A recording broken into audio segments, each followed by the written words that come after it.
Heritage conservation, community and policy engagement, and most recently climate change research and practice. Currently, her work involves understanding how social and environmental systems respond to impacts of climate change, especially in urban and peri-urban zones. Sure, great, thank you. And can I sit down?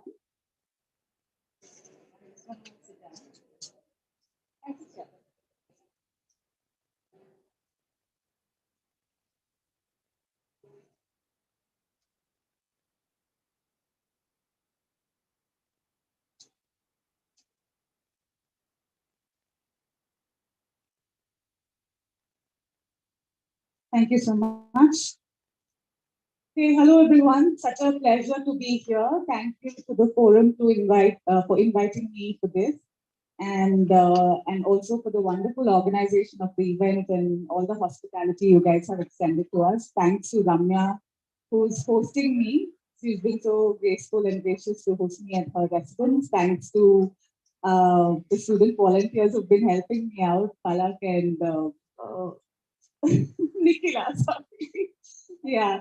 So I think I made this pretty clear a couple of times in the presentation that I am not practicing anymore. I am an architect by qualification, but that was many years ago. And my own journey in my profession has meandered quite a bit. I started off as an architect, practiced for about 3 years in retail interiors, and sort of moved on to doing something at a larger scale, trying to increase at that time what I thought was impact on a larger scale. So I sort of moved into heritage conservation. I was in Ahmedabad just about 10 years ago working on the heritage nomination of the old city to UNESCO's World Heritage Cities, and then sort of meandered through and through and sort of right now landed up on climate change adaptation research. So what I'm going to be talking today is actually some information about what climate science, what the latest climate science is saying about climate change, and especially what it means for the built environment, and what as architects should we be doing and thinking about the built environment in order to contribute to positive climate action. And then maybe I'll take, if we have the time, take you to a project that I'm involved, a research project that I'm involved in right now, which talks a little bit to ideas of what built environment can do. Okay, so I'm not sure how many of you here would have heard of the IPCC.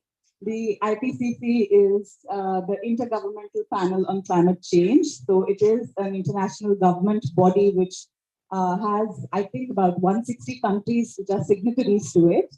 And the IPCC convenes top climate scientists around the world to put together reports that take stock of what is the latest around climate knowledge in the world. So a lot of people are doing climate research. There's a lot of work happening on understanding how climate is changing, what are the impacts and what must be done to reduce the rate of climate change. And so all of this information is synthesized in reports which span over, and the process sort of spans for 7 years. So currently IPCC is in its 6th assessment report, started in 2015 and only concluded this year.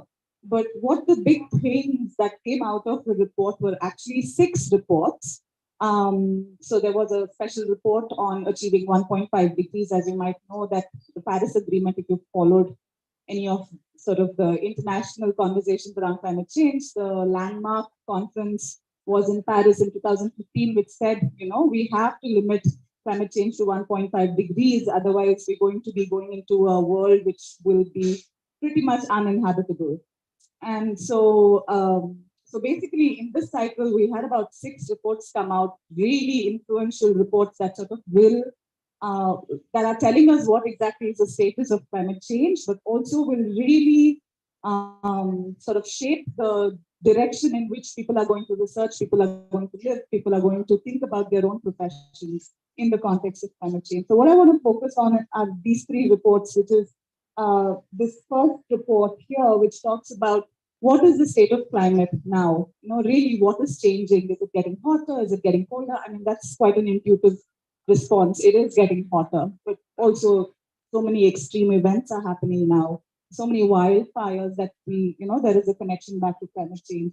And one of the big things that came out of this report, the first one, is that for the first time in the history of mankind, we are able to say the rate of climate is changing rapidly because of human activity, which means because of us, going through industrialization, burning fossil fuels, it is because of human activity that the rate of change of climate is increasing. What the second report, which really talks about, okay, climate change is happening, and therefore there are going to be impacts, and how are human and natural systems going to adapt to it. So the idea of adaptation, really, what the second report is really saying is that impacts are increasing and impacts will increase, which will also contribute to the increase in the rate of change of climate. Uh, for example, because of increasing temperature, people will take certain actions which will then further increase rate of change of climate. So it's almost like a vicious cycle. And the third one, which talks about mitigation, is really about what can we do in order to reduce the rate of climate change. So basically, what kind of technologies we can use, what kind of uh, say planning instruments we can use in order to reduce the rate of emission of greenhouse gases and essentially sort of reduce the rate of climate change. So one has to remember when you talk about climate change, it's really either adaptation, that's adapting to climate change, or mitigation, that's reducing the rate of climate change that we're talking about. And in the mix is also the Sustainable Development Goals, which is to say that, you have to develop uh, different countries, different people, different communities are at different levels of development. And the ultimate goal for humanity has to be development across all the 17 goals of the SDGs. And in doing so, you have to, of course, keep in mind the crisis of climate change. Okay, so one of the other big messages that's coming out of the report is that unless there are immediate, rapid, large-scale reductions in greenhouse gas emissions, 1.5 degrees that we spoke about in the Paris Agreement is going to be unachievable. So at this moment, in many parts of the global surface temperature is already close to 1 degree increase. So we have another 0.5 degree increase. And this, what we're talking about is like the global surface temperature, which means in some places it's already much more than 3 degrees or 4 degrees Celsius than what it used to be at the baseline year of 1850. So that is where you actually start calculating the increase. So in some places, it's already 3-4 degrees hotter than what it used to be in 1850. And that has immense implications because you can imagine it's not just about human perception, but it's also about how biodiversity is responding to that change, how animal species, how trees is responding to that, how your ecosystem is responding to that, in addition to how human beings are feeling the impacts and responding to it. Okay, so I think I already spoke about the changes we experience will increase further warming, so it is going to be a vicious loop. There's already changes happening. We're going to try to adapt to it, but that will further sort of, it will further contribute to warming. So this slide is really talking about the impacts on cities. And I think it is especially important to mention that cities are where climate change is going to both play out in a big way in the sense that it is going to contribute to a lot of climate change, but also cities have the potential to sort of mitigate some of that change just because it concentrates so many people and it's got the sort of it's got resources in terms of money, technology to leapfrog some of into sort of newer ways of living, which can make a big difference. So there will be many impacts, including increasing extreme events such as heat waves. We've already heard the heat waves in Delhi and many parts of northern India. Heavy rainfall, extreme rainfall, which causes, like especially in city areas, a lot of flooding, even if you have like 1 hours of intense rainfall. Droughts, which results in water stress in cities. So many places having no water for many days and, relying on tanker and leading also to extraction of groundwater. So lots of impacts. And yeah. And one another thing that I think will be relevant to this audience especially is cities are hotspots of global warming, and that is because, and the general finding is that cities are usually at least 1 to 2 degrees hotter than its surrounding areas, and that's because of something called urban heat island. Can I see a quick raise of hands about how many of you have heard about urban heat island? Okay, so this is a well-informed crowd. I'm not going to like really start at ground zero. So you guys know what urban heat island effect is, and you also know as architects you may have a chance in sort of addressing that particular aspect of contribution to global warming by the kind of choice of materials you use for your buildings, the choice of design decisions you take in terms of and planning decisions you take in terms of how the city comes up. Okay, so some of the things that affect urban heat island is urban geometry, like tall buildings being together, and that has a lot to do with how cities are planned. So some amount of reimagination around how cities are planned can sort of help us in dealing with urban heat island effect. Human activities such as increased, say, like cooling requirements in buildings, which is energy intensive, and similarly increased heating requirements as well. The kind of buildings you build, which might be energy intensive. So those kind of consideration that comes from human activities. The materials that make up the cities. We know how cities are being built up, how roads are being built up with concrete and tar, how there's lots of mega infrastructure which sort of has a lock-in for even 80, 100 years, and how that sort of, directs a particular kind of development and therefore get us locked in urban heat island effect. And then, of course, just the way cities are growing, how we are sort of losing all our green spaces to development or whatever else, and how basically there's no sort of instruments by which, especially in Indian cities, we can safeguard greenery, we can safeguard parks, which can help sort of reduce the impacts of urban heat island. So I'm just leaving you guys with all of this so you can think about all of this when you are thinking about large projects, or even if you want to like get into urban planning or something like that. And so there is potential for mitigation and adaptation through spatial planning. These are things that you actually learn in your classroom, but they have very real implications for the way the world will be. So say mixed land use or transit-oriented development. These are just not planning strategies that you sort of, it's not just concepts that you will use to design your city, but they have real implications on things like climate change. And I'll come back to it a little bit more to reflect on how we sort of spoke about so many things in the last three discussions that talked about being sensitive to the site and, like using the local materials. But they have real implications on how we can mitigate climate change. And so mixed land use and transit-oriented development could reduce urban energy use by almost 23 to 26% by 2050. Other ideas such as compact cities, which are in opposition to what is happening now, like the urban sprawl, can really contribute to reduce energy demand in cities. Buildings and built environment are a major source of greenhouse gas emissions, and they present quite a significant mitigation potential. So, of course, they are the challenge, but they also present a significant opportunity to mitigate climate change. And this is also because it's not just the way the buildings are built.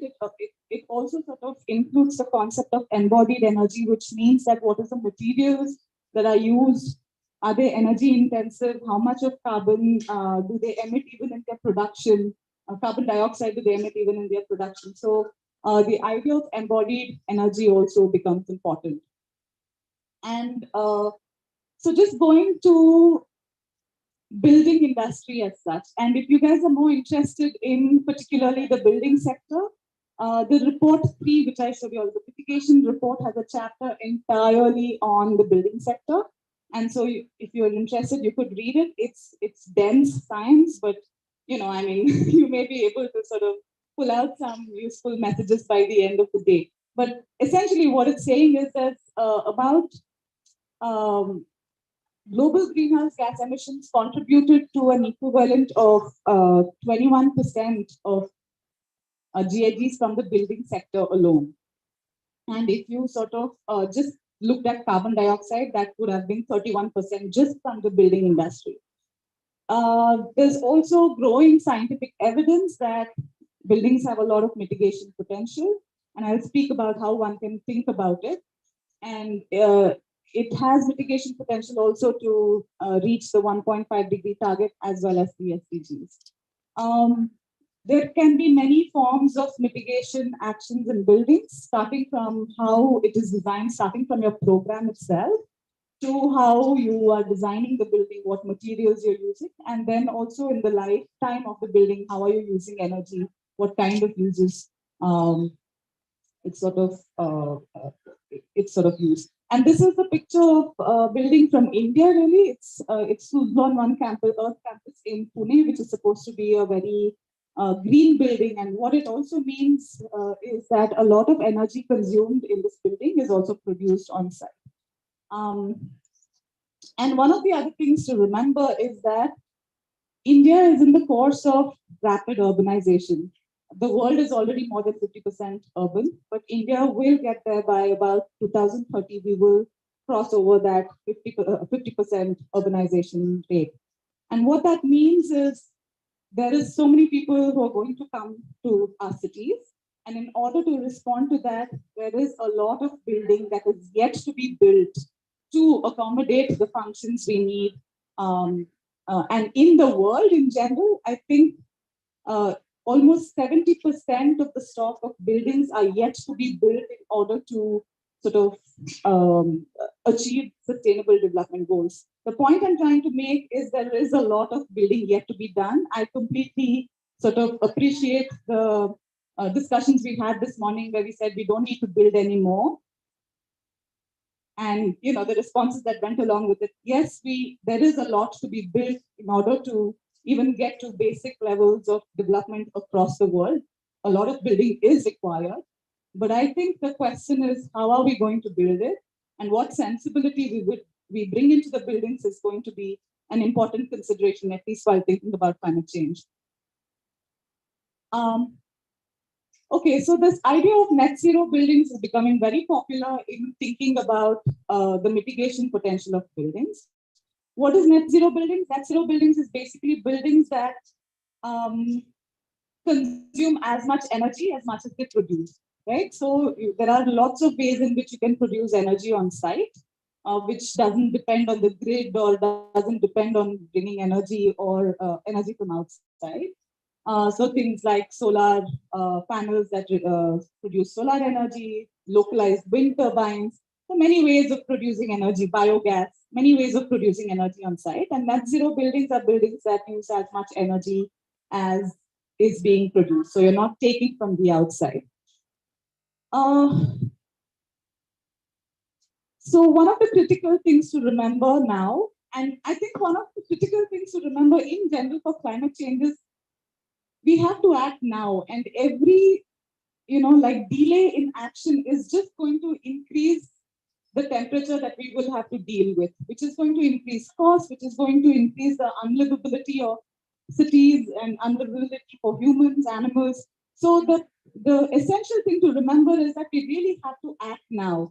And I just feel like for somebody who is not involved in, climate change research, they're not hearing enough of how urgent it is to sort of do what you have to do now. So I feel it's especially critical for you guys who are like graduating, who are going out to the world to sort of, start your professions, to really think of this aspect as very urgent and to sort of keep that as I don't know, like as something that you will always go back to as a principle when you design and build. So anyways, I'm just going to go over this. Okay, this is a bit heavy, but one of the ways to think about the mitigation potential of buildings is something what is called the SER framework. The SER framework is really talking about three things: sufficiency, efficiency, and renewable energy. So sufficiency sort of ideas of sufficiency, concepts of sufficiency include things which are effective over a longer term. For example, you could think about just planning in such a way which reduces less energy. For example, compact cities. Or you can think about your own project in a way that has, say, mixed use development. So it is not a intervention at a building level. It's not. It's nothing to do with technology. It's really something about planning in a way that is sufficient and does not demand more energy as it goes along. So things like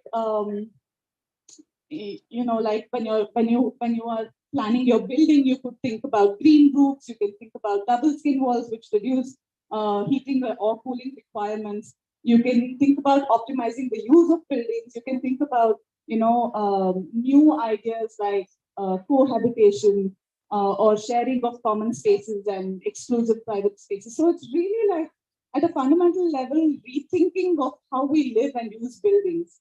Um, and then if you move on to efficiency, efficiency is really improving energy and material intensity of a building. Say, for example, you've created a building which certainly needs heating and cooling, and then you think about what are the technologies you can use to make it a very efficient system that uses less energy over the lifetime of the building, or what kind of appliances do you use in order to decrease the energy need for the building, or sort of if you reduce, say, the floor area of a building, you'll automatically reduce the heating and cooling requirements for that building. So ideas around, how can you make the building work more efficiently? And that is a metrics of thinking, how can you design in a way that has greater mitigation potential.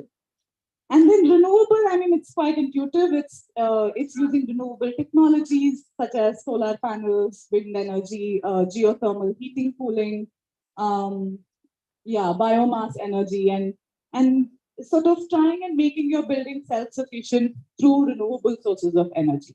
So this is, I think, an important framework. Both, I mean, you can use it at whatever scale.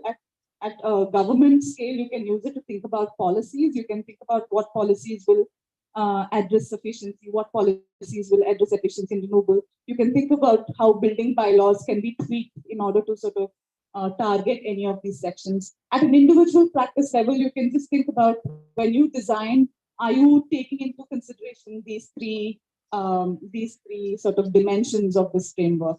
So I thought this was quite a useful framework to think across scales. And then, of course, there's also this idea of not everything needs to be like a technological intervention. There's also a lot to do with non-technological and behavioral interventions.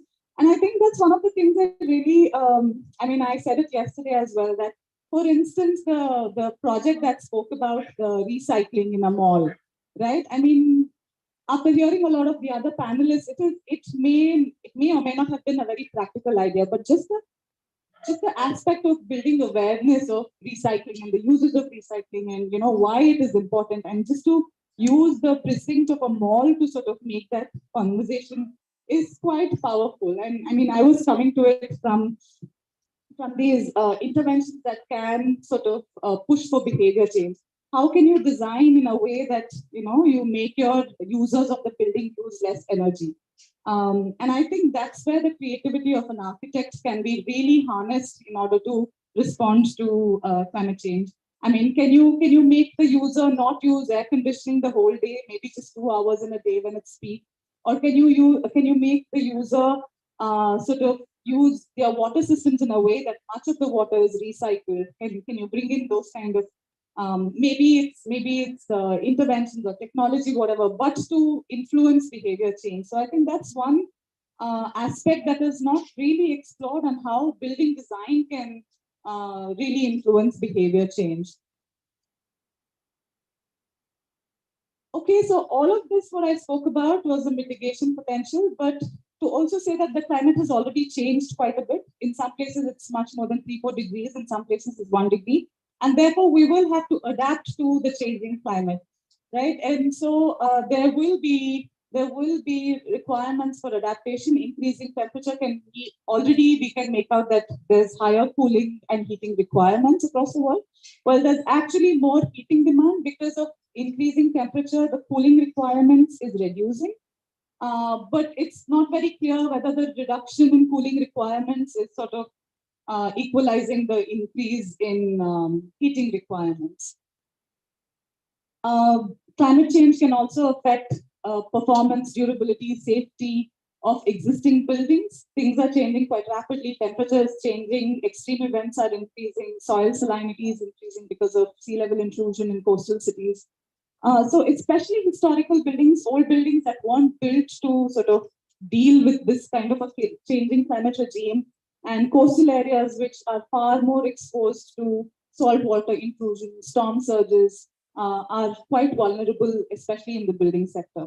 So basically, there are both mitigation and adaptation potential in the building sector. And I don't know if I have the time, if I may take another 5 minutes.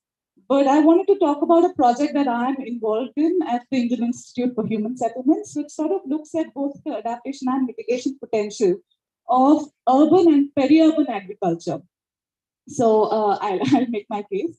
So urban and peri-urban agriculture is basically urban gardening, urban farming, green areas in cities, in the heart of the cities, but also in surrounding areas of cities. And what does it really do for sustainability and well-being of human and natural systems? So that's the project that I'm currently involved in, and it's been a long project. We're working across cities in India and in Tanzania, and this project has been ongoing for about 3 years, and we're just wrapping it up in the next couple of months. So the questions we were asking is, how does urban and peri-urban agriculture contribute to urban sustainability? What are the implications of UPA, that's urban and peri-urban agriculture, on individuals, on community, really thinking about subjective well-being? And how can these, if there is any useful contribution of UPA, then how do you really scale it up? How can you sort of formalize it and scale it up to achieve impact at scale? And anyways, and we used quite a variety of methods to sort of try and answer the questions we had. We had about large-scale quantitative and qualitative surveys. We did a lot of interviews with people who are growing stuff in their houses in peri-urban farms, but also in people in the government to ask what was working, what was not working. Is there a potential to sort of scale up urban agriculture? And some of the key results that we found was that, we thought that the amount of growing that happens on rooftops can really contribute to the carbon footprint. Because if you think about, like traditional supply chains, where does food come from? Food comes from really far, and it has to travel across in refrigerated vehicles to come and reach your supermarket. There's so much energy that's consumed in the supermarket to store your food, and then you go buy it, and so there's a long supply chain involved with food. And intuitively, what we thought was, if you're growing enough food on your terraces to be self-sufficient, then maybe it has lesser carbon intensity and lesser carbon footprint. But surprisingly, what we found was the contrary, that there is not much, there's not much impact on reduction of carbon footprint in terms of growing, because growing very small quantities on terrace tops are more energy intensive than all that is involved in long supply chains. But having said that, there are many other benefits of urban and peri-urban agriculture, especially for subjective well-being, about feeling satisfied. And this study was done during COVID, and there was a lot of distress on mental health. People weren't able to go out. So we saw a lot of positive responses on mental and physical health. But one of the things that came up quite significantly connected to buildings is that more than 80% of our respondents thought there was a perceptible change in indoor and outdoor temperature. So we did not do like an empirical study to actually measure what the indoor and outdoor temperature differences were, if there is, rooftop farming or not. It requires a lot of controlled environment and instrumentation to do that, and that was not the scope. That was not the scope in this project. But at least in terms of perception, and it is true. I mean, there is definitely a reduction in the ambient temperature, but how much we don't know. But the perception is that it's at least 3-4 degrees cooler than outside, which directly has a contribution to reducing energy intensity of the buildings.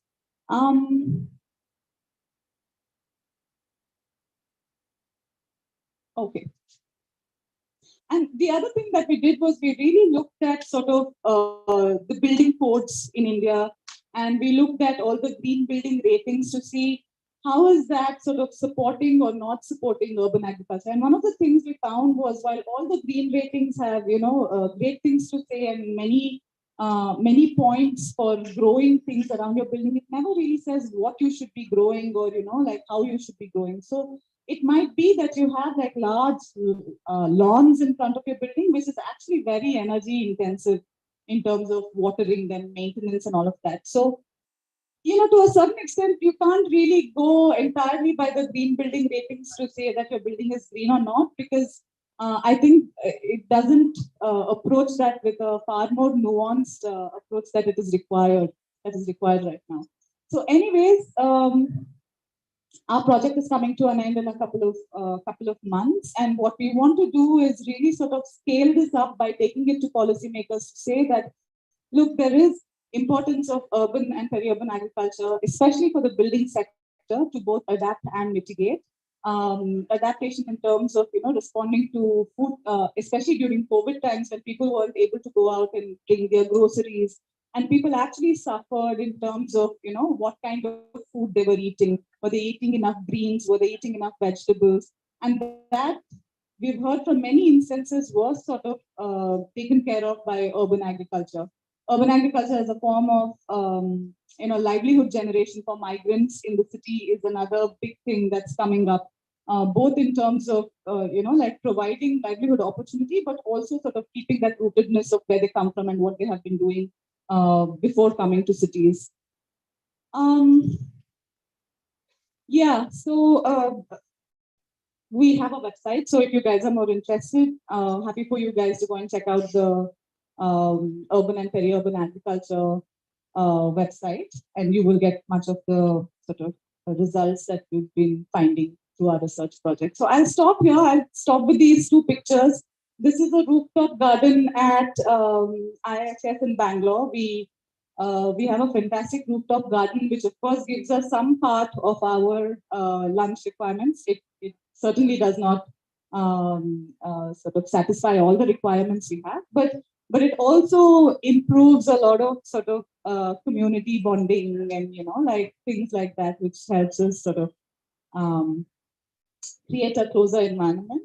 And this is a vegetable garden we have at our campus in Bangalore, where we grow a lot more than on our terraces. And here we also do some interesting experiments to see what is the contribution of urban green spaces for biodiversity increase, or what is the contribution of urban green spaces for reducing urban heat island effects. So yeah, I'll stop at that. Thank you.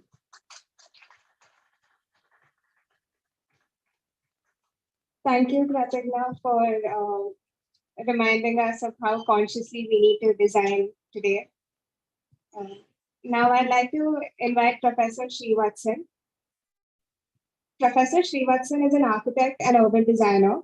He currently heads the Center for Research on Architecture and Urbanism, CET University. He was the academic director of CET and has also worked as a senior journalist. His research and writings include themes of Indian cities and contemporary architectural practices. His recent works include the long art history of Chennai's affordable housing, and he has co-edited the book titled The Contemporary Hindu Temple, Fragments for a History.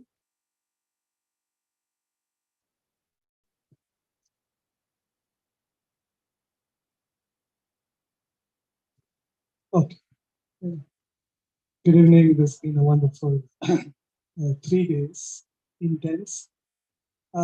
So when I was invited to share something of my own uh, process, so to speak, so I was really wondering what is that I could share, which would connect with what is currently being discussed. And I also wanted to share something of my own personal struggle as a teacher, because I've come a long way from being a student. Of course, in a philosophical sense, you're always a student. But to view it from the other side, does a teacher have a process in what she would teach? And I also thank for setting the time limit, because it just let me quickly decide, because I could pick one thing and just dwell on it. And dwelling is also another point that I wanted to talk about today.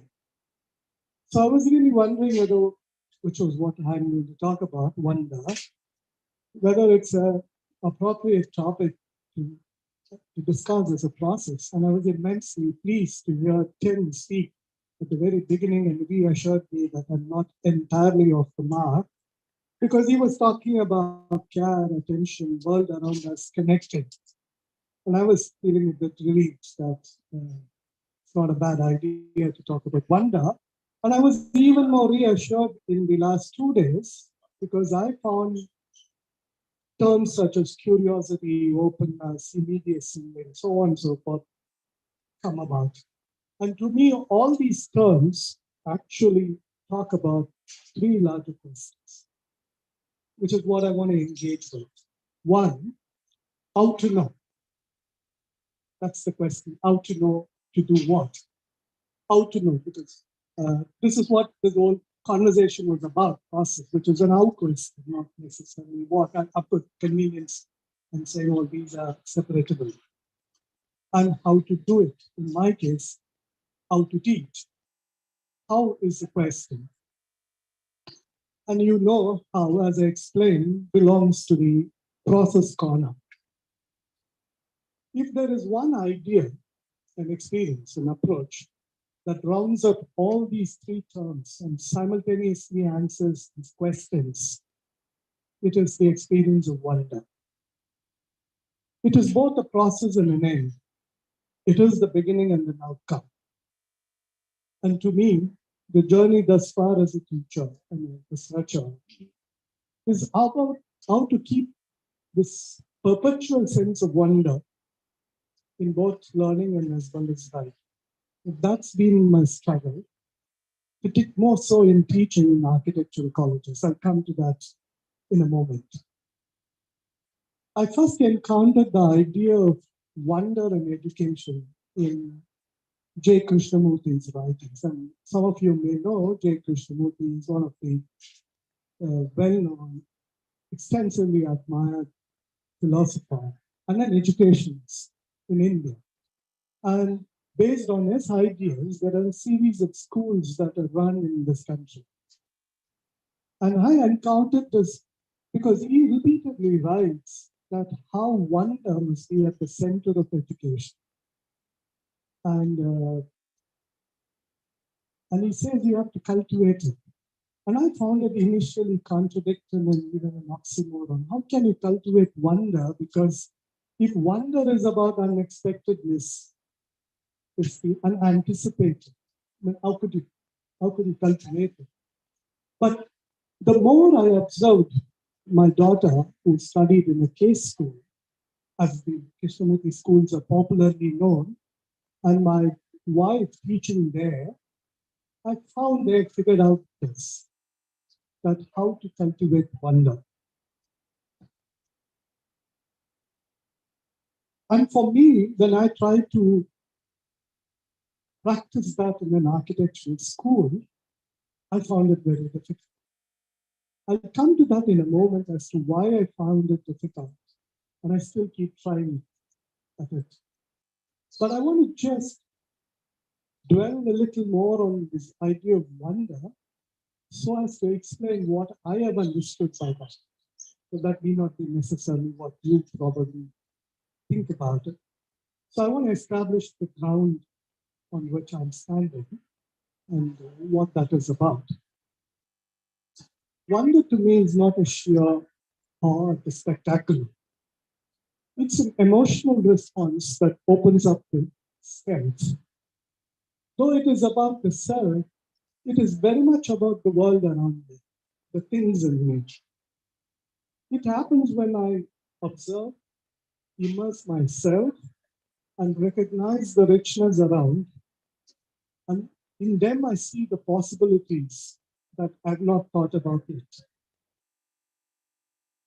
This is a different understanding of wonder from a Platonian sense of the wonder, because he explains that wonder is the basis of philosophy, because wonder is a mystery, and by answering that mystery, you get into knowing what, and so on and so forth.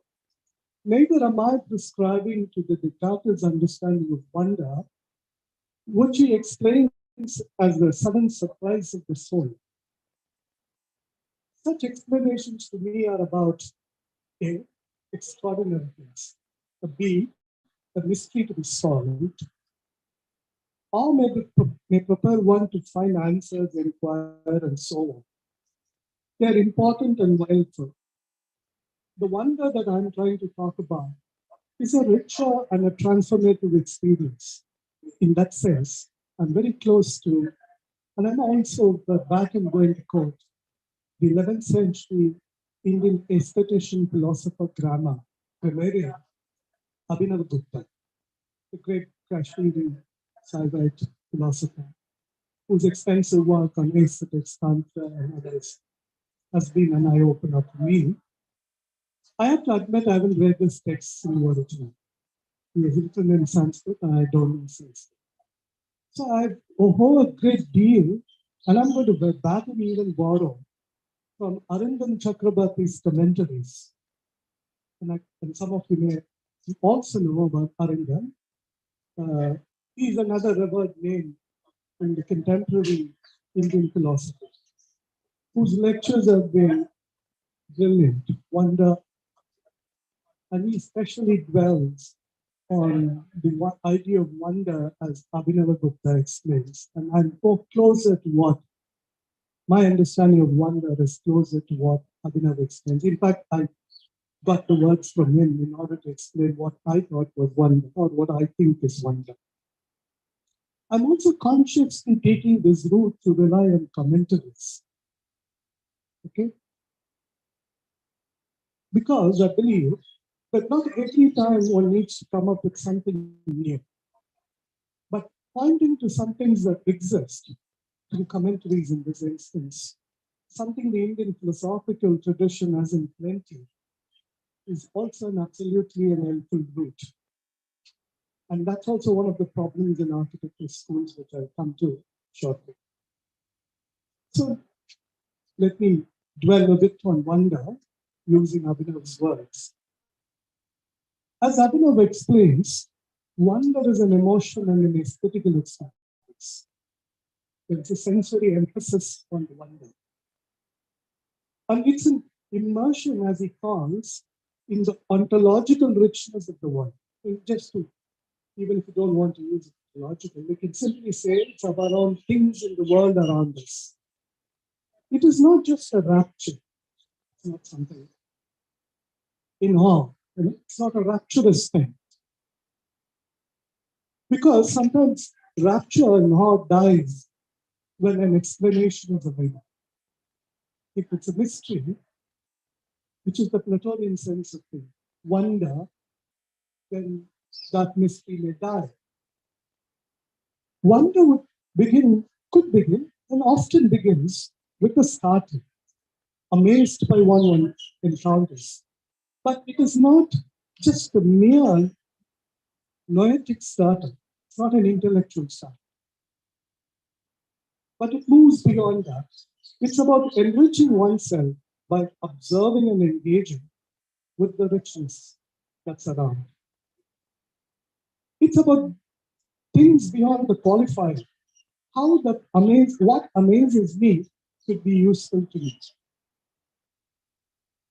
I'll come to this wonderful article on wonder in education a little later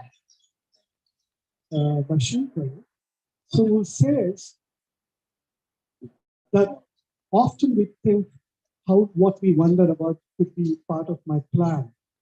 But what Abhinav Gupta and Krishnamurti talks is about a wonder which is beyond that, the immediate usefulness. Wonder is not necessarily caused by the spectacular. An attentive observation presents even the everyday world in a way I have not known or seen. It's closer to what Wordsworth said.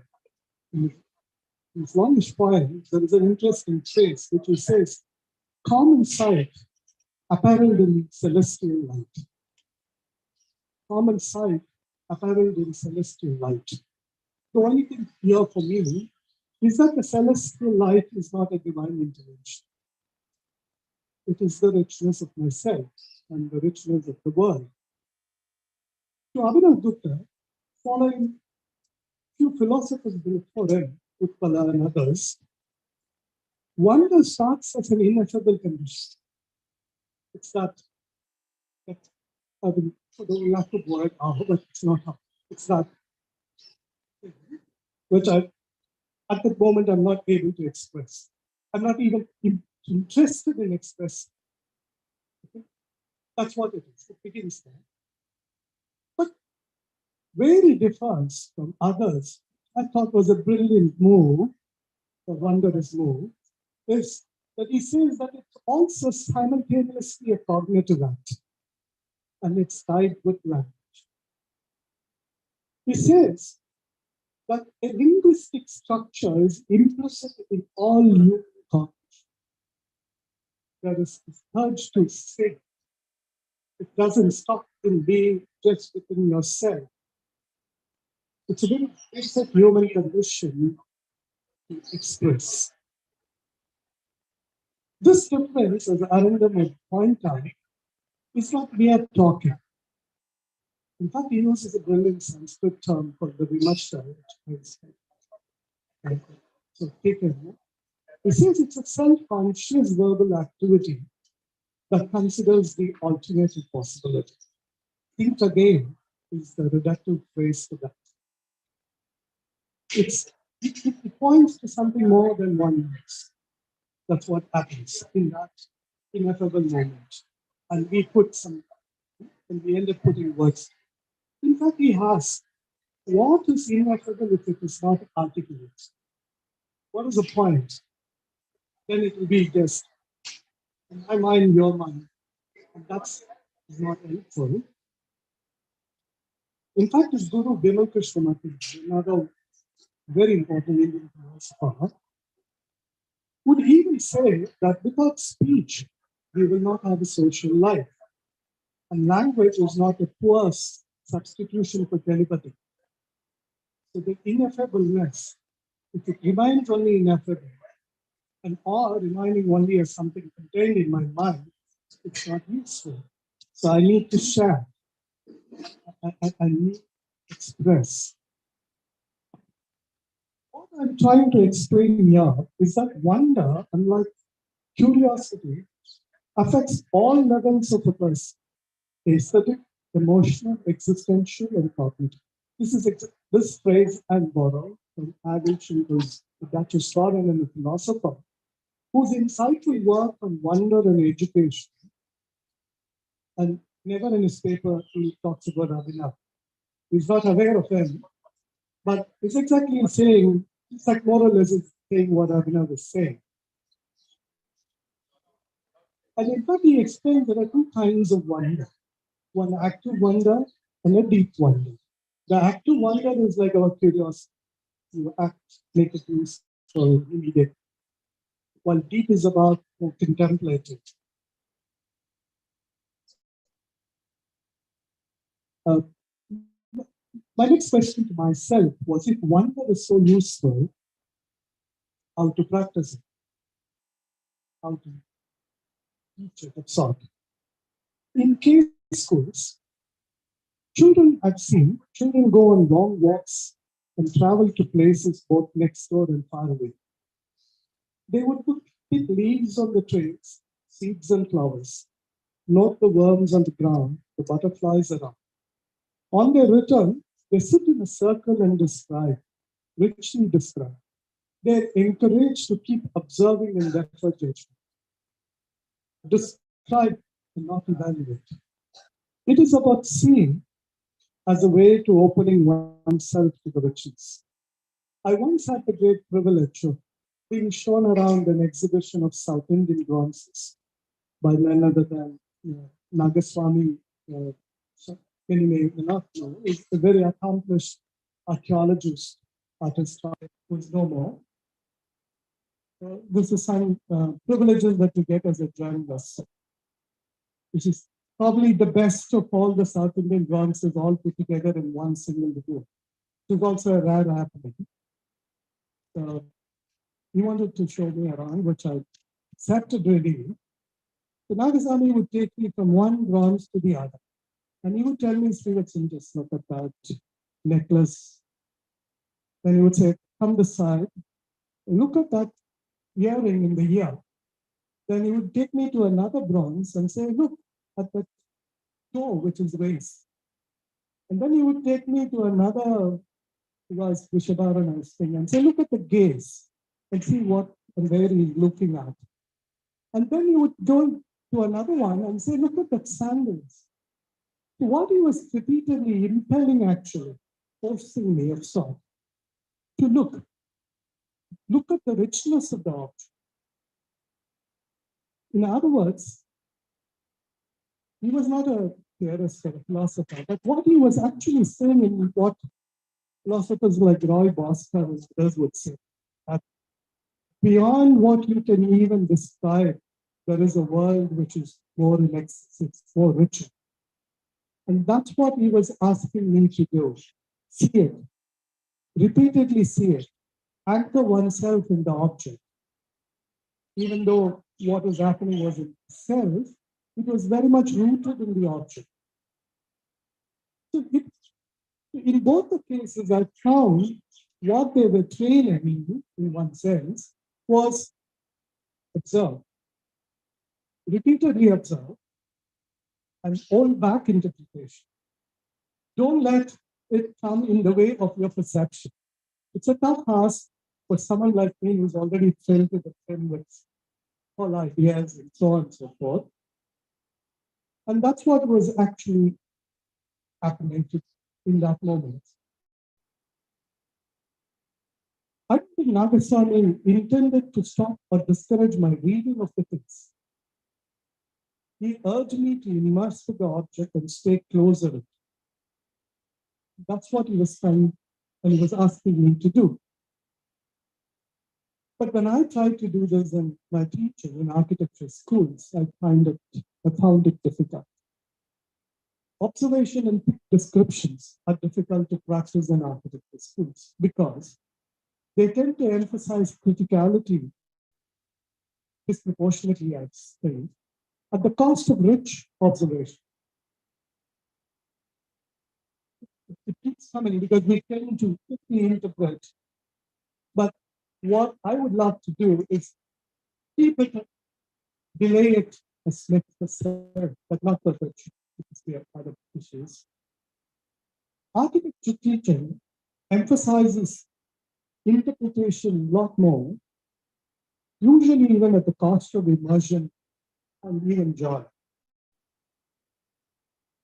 As Shinkan would caution, architecture education often has what you look, how is it part of your plan? I often want students with me to look around repeatedly. Hold back evaluations are repeated requests. Even when I teach something theoretical, I find the commentary we wrote better, since it compels one to pay attention to what is said and what is written. I want them to write briefs and briefs. Read the text closer and closer. Pay attention to the ideas and words as they are. let me stay a little more longer with the description, and we can come to criticism and evaluation a little later. This requires a little bit of dwelling. Through my class, I want students who are familiar with the idea that knowledge is power, hopefully see what the great Bhakti poets of India showed, that knowledge is joy. From jnana comes bhakti. Knowledge leads to joy. Knowledge is an appreciation of the richness of the world and opening oneself to it. This is not a passive state, as Abhinav explained. Abhinav says appreciation and immersion enable our capacity to be in the world and thus to act, to be an agent, karta, rather than simply a knower. So to observe and to immerse, to know, would also lead to act. But one has to observe and immerse, and that's what we repeatedly emphasize. Let me briefly explain my role. This is my last point. My role as a teacher in this. I believe there is a seed's creativity and the soil's creativity. It's only when both come together that things blossom. If student is the seed, teacher is the ground. It could inverse, if the role inverses. The ground too has to be fertile, which is me. That's what I want to be. Be on a journey of a perpetual wonder and be in the world. And my teaching then becomes principally about pointing out that both should be able, that's me and those who are with me, to observe, immerse, connect, and read. Some of you may have noticed that I've borrowed the idea of creativity of seed and creativity of soil from Wittgenstein. I also hope you would have noticed that I've consciously evoked more Indian writers and philosophers. Not that I want to be parochial, but I want to reiterate to myself and those in my classes that there are many rich texts and thoughts. I am not evoking decolonization or any such thing here, but simply showing that there is more in the immediacy, and let's start looking at it. Thank you.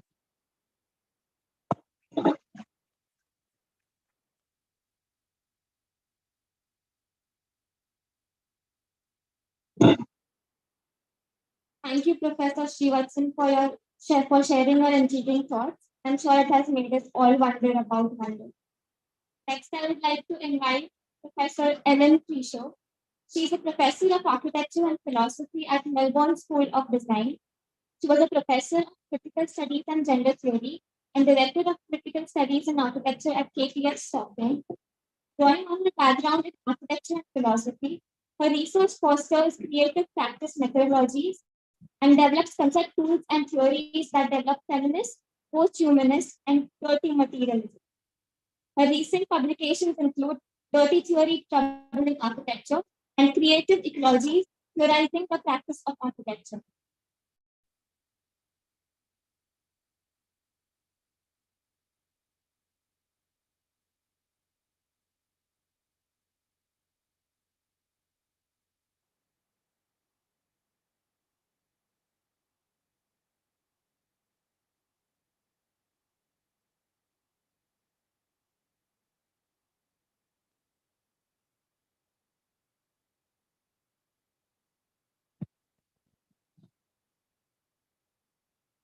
I really believe I need to commence by thanking the organising committee, the KVD curatorial team, Aishwarya, Rupalam, Vipasha, as well as the 9 organising teams and the over 80 students who've come together to produce this truly phenomenal event. It's been an incredible experience for me the last few days, and the wonderful hospitality has been something that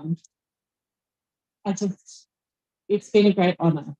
I also need to thank Karan and Shashank and Aditi, who picked me up from the airport, and the many other people who've been ferrying me around in their cars, taking me here and there, and all of you for your incredible generosity.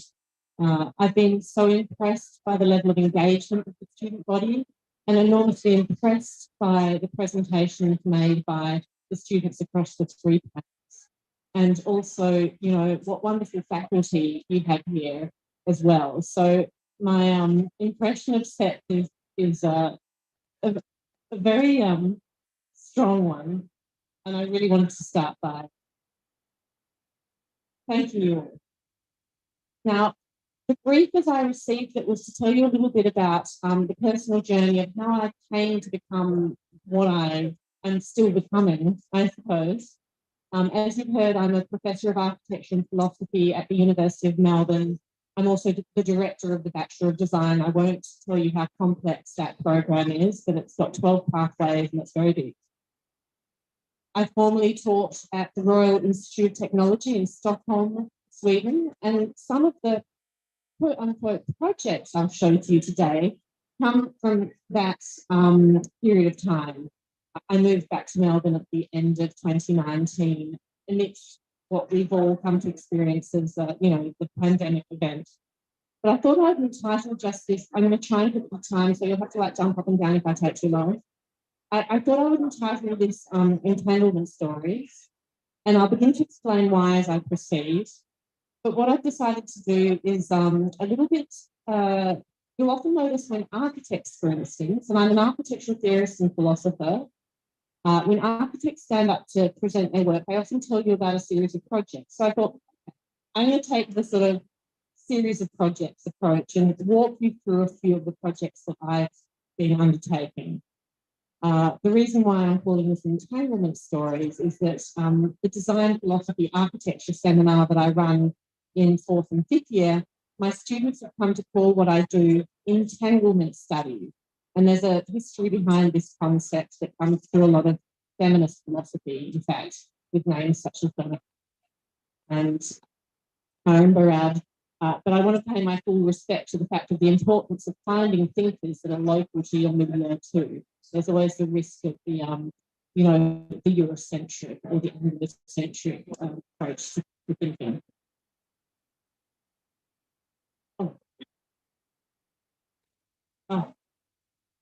So first we have to situate ourselves. Where are we now? In the theoretical landscapes of concept construction where arguments are tendered, much as plants and gardens, and problems articulated, not just themes, but themes have been proliferating as rapidly as worldly ills. You would have heard of the Anthropocene. We've heard it mentioned over the last couple of days. The Capitalocene, the Chipulocene that Donna Haraway introduces, the Wasteocene, the Plasticene, the Plantationocene, which I'll speak about briefly further on.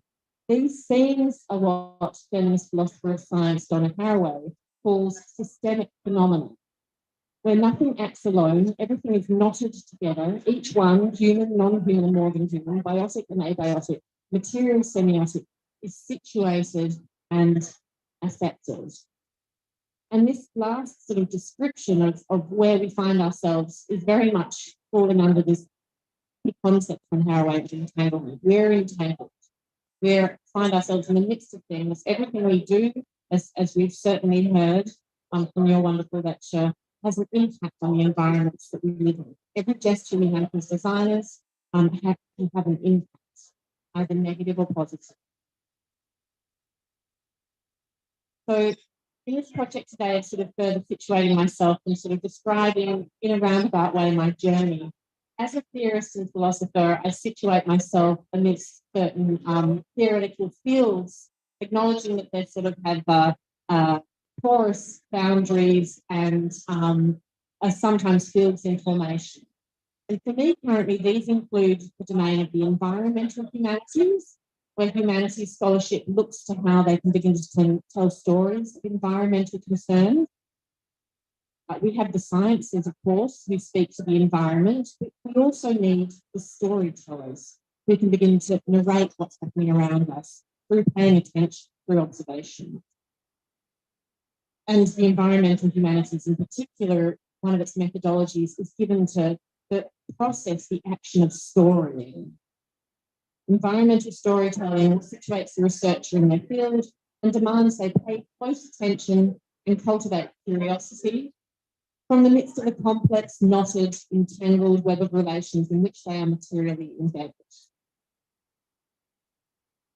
So I situate myself in the midst of the environmental humanities, but other theoretical paradigms that I use in order to inform the concept tools I deploy in my own work would include the feminist post-humanities, the feminist sort of take on new materialism, which asks us to rethink our material relations and understand how we're embedded in material flows, and for architects, the responsibility of choosing our materials adequately.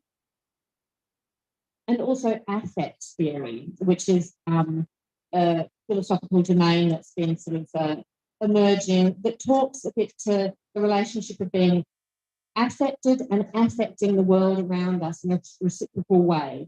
Affect is a little bit like feelings and emotions, but is somewhat distinct. It's a little bit more immediate. So you're affected by something, after which you can begin to describe it as a feeling, and finally identify it on a societal level as an emotion, for instance. But affect is something more immediate that happens to us in the midst of being.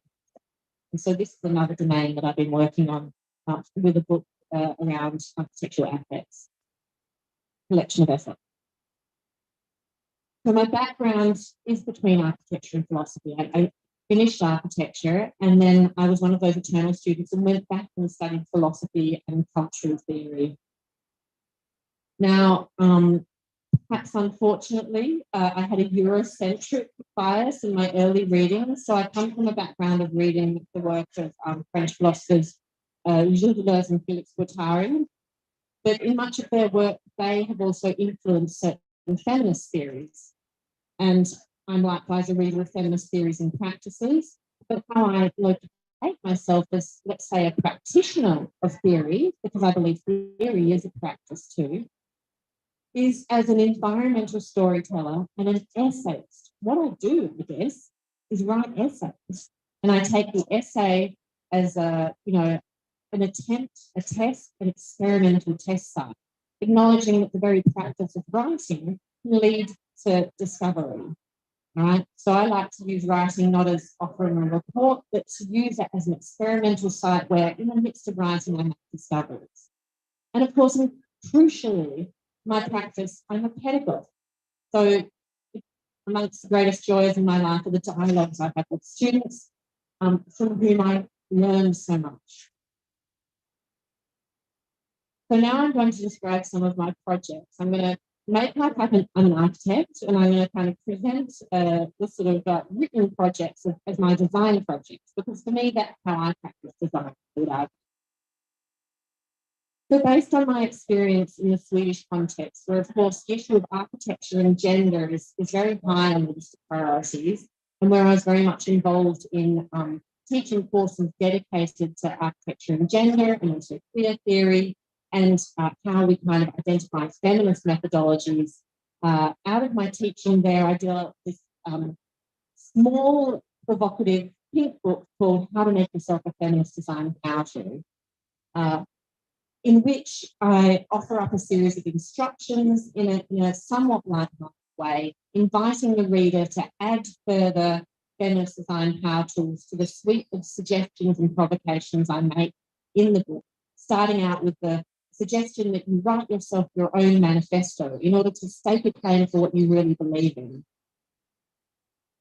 Now, around the same time as this little pink book, I was also part of convening a conference in Stockholm dedicated to architecture and feminisms. This was part of the Architecture Humanities Research Association. So again here, this was about a collaborative and collective work, bringing people together. And we featured in this book also a series of what we identified as projects where aspects of a feminist methodology were applied. So this was a project emerging around the same time associated with the conference and turning into an edited collection, with the sub-themes of ecologies, economies, technologies, we think across these via a feminist methodological lens. Now, emerging out of the little pink book and also the work on the conference then was a single author, slightly bigger book with Bloomsbury called Creative Ecologies, theorising the practice of architecture, where I looked to a conceptual sense of ecology, drawing on various thinkers from Peg Rawls, who's at the Bartlett, also Felix Guattari and Isabel Stengers, to argue that ecology isn't just about quote unquote natural surroundings, but can be thought at least according to three registers: subjective, social, and environmental. And by the environmental, we can think a mix of the natural and the cultural in kind of complex and tangled mess. And that what we have to do is achieve an adequate balance across these registers, treating our own subjective experience kindly, acknowledging our social embeddedness, and acknowledging that our social embeddedness is then again nested within complex, constructed and natural environments. And likewise, in this book, I tell many stories. I said earlier, I'm a storyteller. And so there are a sequence of practice themes that I describe, as well as a sequence of stories that are told in the midst of the mobilisation of theoretical concepts, or what I like to call concept truths. I won't go into the contents. Now, shortly following this adventure, but based on a sort of long history where somewhere deep in my kind of hard drive I was keeping a folder, I began to deliberate on an idea of dirty theory. And this comes a little bit out of my investment in what is described as new materialism, to acknowledge that if we pay attention to our material relations, then inevitably we have to get dirty, and this is not a bad thing. So how do we act with our hands on that? How do we acknowledge that theory isn't straightforward, but it is a complex mode of practice? And so I articulated this double idea of there's dirt in terms of the material that we're managing as designers, as artists, as architects, and an intention to the dirt is especially important. We've heard about, the soil crises that we are facing. We've heard about food security. So dirt, has a very powerful valence. But then also, how can we think about the dirt and mobilise it as a theory? How does it orientate our practices when we pay attention to dirt? So dirt is a material subject matter, but dirt and approach, dirty theory, as a means of troubling the status quo in architecture. And that was part of the project here. And it was, again, a very small book that I wrote as a promise to myself for future work. And the theme of decolonisation is something that I'm beginning to sketch out in this book in the direction that I'm trying to carry further with me, especially having arrived back in the Australian context. Now, in terms of this practice of storytelling, another project that was published in 2020, again, a collection of essays, an edited collection with my friend and colleague Naomi Stead, was looking at writing architectures around this methodology of the ficto-critical. So how we mobilise fiction as a critical tool. So the fiction allows for that paying attention, the curiosity, the observation, and then the point at which the criticality comes in is how we turn the story into a message, perhaps even a cautionary tale. So it's this binding together of ficto-criticism, which has its own history that I won't go into today. But for me to, again, to pay attention to writing as a process that can inform architecture as a discipline. And part of the argument of this is that architects and fiction writers share much the same ambition to imagine new worlds into being. Every architectural proposition, we could argue, is a kind of speculative fiction before it becomes a built fact. And likewise, every written fiction relies on a setting, the construction of a coherent milieu in which a story can take place. So I'm interested in, the storyteller, the role of fiction architecture. The most recent project, and the one that I'll close with today, which is just being published in June, so it's hot off the press with Berkhauser, is again a collected and collaborative edition. And it also draws very much on the student work coming out of the Royal Institute of Technology, KTH in Stockholm. And it's called Infrastructural Love, Caring for Our Architectural Support Systems. And it tries to, first it's formulated itself as a design studio in fourth and fifth year, which in Stockholm is described as the master's level. It's a bit different from here, in which we were inviting students to think about how their architectural gestures, in fact, can be imagined at the scale of systems and infrastructures, which is to prompt students to understand that every small gesture has a propagating effect on the environment. And we have to pay attention to our infrastructural systems and dedicate a good amount of love to them in order to make sure that they don't destroy our environments, but can instead hold our environments up. So again, there were many stories to be told in this collection, but we were asking, how do infrastructures and their architectural support systems hold us up? How do they also fail us? Can we imagine architectural infrastructures from novel points of view, both human, non-human, and or more than human? Where can we as critical and creative designers and thinkers of architecture and design intervene to support more inclusive, humorous, speculative, and sheltering infrastructure? So this was part of the key sort of motivation animating as we proceeded. And so we have, for instance, just very briefly, a couple of student projects. Marlon Heyman, who was undertaking the rejuvenation of a former airfield in outer Stockholm, Barkarby, where she was looking to the design of these pavilions that not only cared for the soil, the remediation of the soil, but cared for the labourers themselves who were working on the soil. So the series of temporary pavilions mobilised on the site that would act toward its remediation. Or in a rather adventurous project by Eric Lofrans, he was imagining a non-human embassy.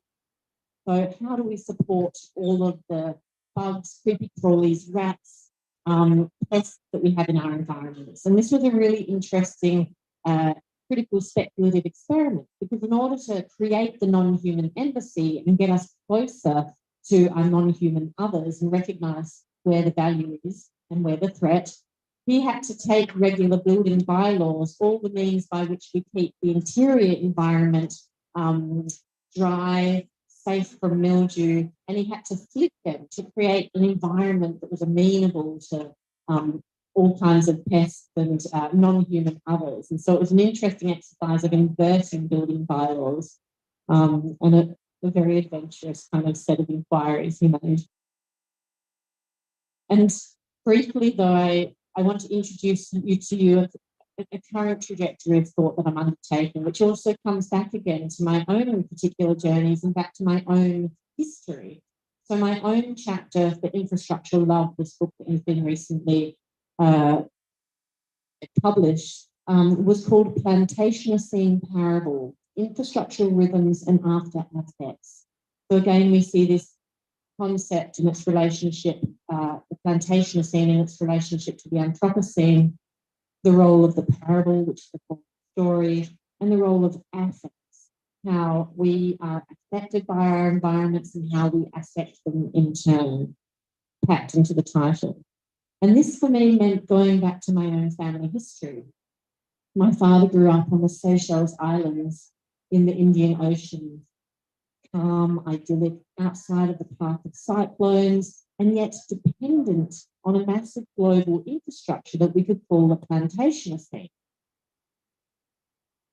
Seemingly situated in serene isolation in the Indian Ocean, northeast of Madagascar, enjoying a tropical climate and outside, as I've said, the destructive path of cyclones, the leaning palms and crystalline waters of the Seychelles might arouse visions of an easy living bucolic idyll. But it must also be remembered that the mainland on Poonacha once served as a convenient location for a slave depot. So the way in which an idyllic location turns out to have a dark history that is about the interconnected supply chains that have held up much of a sort of industrial organisation of agriculture that has predominantly benefited the Western world and not the global South. And here's the plantation house my father grew up. And so for me, in returning to this question of the Plantationocene, which sort of entangles my own family histories, I recognise in this the challenge of critically interrogating the network, the interwoven scheme, the inextricable complex of relations that in this one plantation, binds this one plantation into these global supply chains that transports the bare lives of enslaved people alongside the bounty harvested from the islands. And this network at a global level, again, is what is called the plantation scene. And this is what I was discussing in my own chapter in Infrastructural Love. These are one of my father's aunts and great aunts. And you see the indications of the sort of architectural expression in the background here too. But of course, there are always risks in telling stories, and we need to be alert to these. And so I'm going to quote environmental humanists or those who have contributed to the environmental humanities, Tom Van Doren and Deborah Bird Rose. Deborah Bird Rose first opened the Environmental Humanities Journal, and she's an ethnographer. And they warn about telling stories of different places. They write, the intention here is not to slip into the hubris of claiming to tell another's stories, but rather to develop and tell our own stories in ways that are open to other ways of constituting, of responding to, and in a living world. In this context, stories are powerful tools for what they call connectivity thinking. Unlike many other modes of giving an account, a story can allow multiple meanings to travel alongside one another. It can hold open possibilities and interpretations and can refuse the kind of closure that prevents others from speaking or becoming. So these are the possibilities of stories, but also the ethical warning about whose stories we have the right to tell and who must tell their own stories.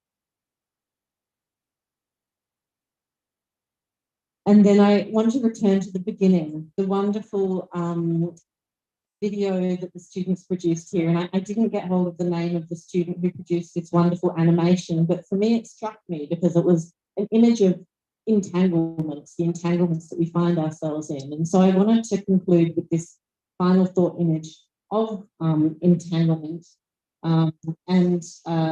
which often arrives in the state of a knot. And a knot can get us in trouble, or a knot can help us construct something.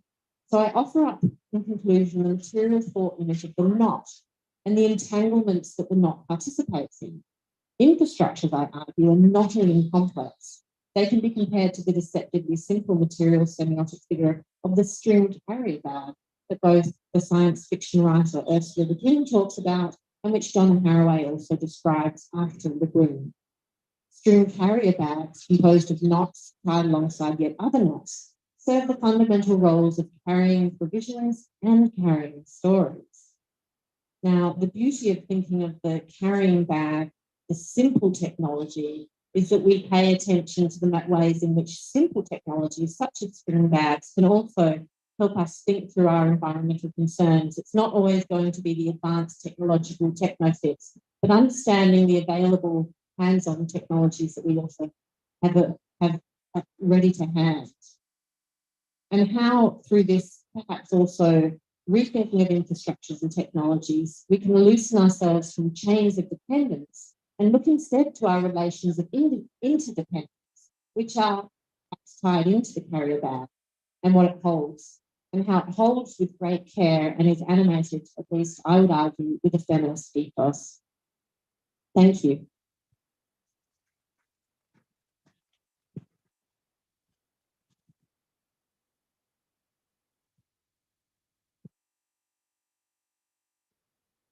Thank you for entangling us with your thoughts and sharing your work. We will break for 5 minutes to grab a cup of chai and get some snacks and gather back here to have some conversation.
you all for sharing your insights into your work.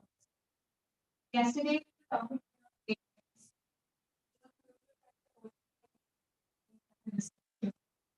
about so, research flows into certain gaps we have in our existing pool of knowledge.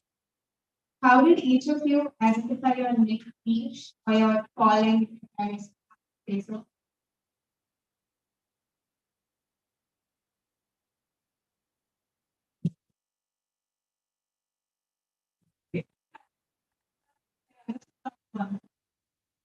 I don't think I have landed.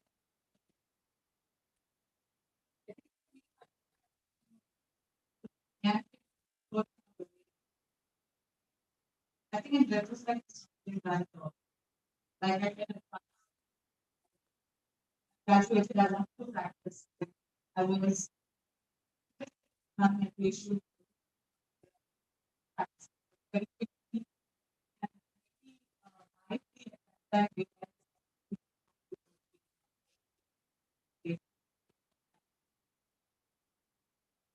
are working at the city scale, personal conservation, then master south. That's a big to concerns of climate change.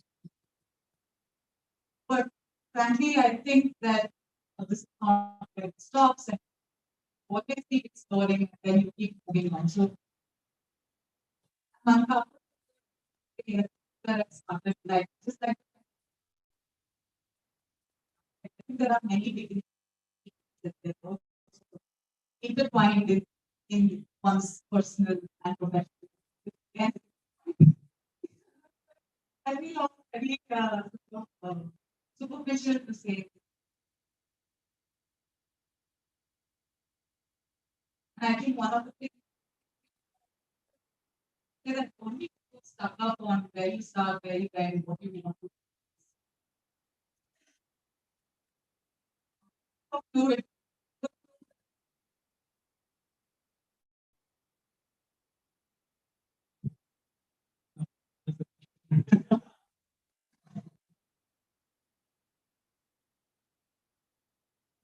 Like, there is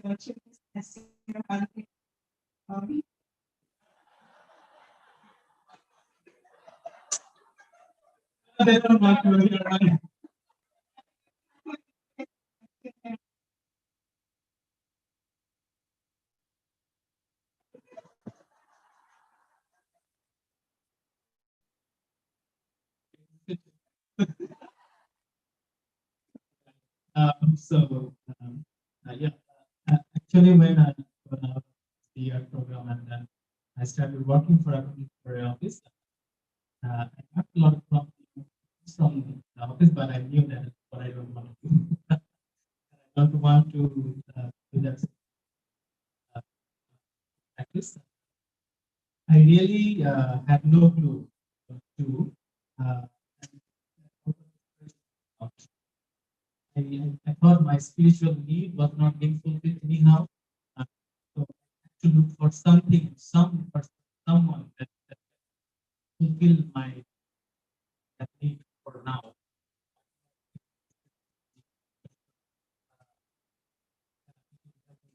Now in my profession or not, but I got a so I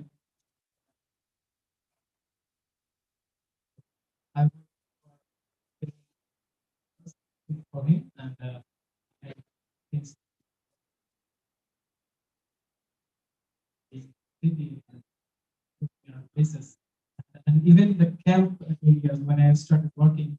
Uh, I was not expecting to do any big project. I was just going there to see the scenario and how I can be. And then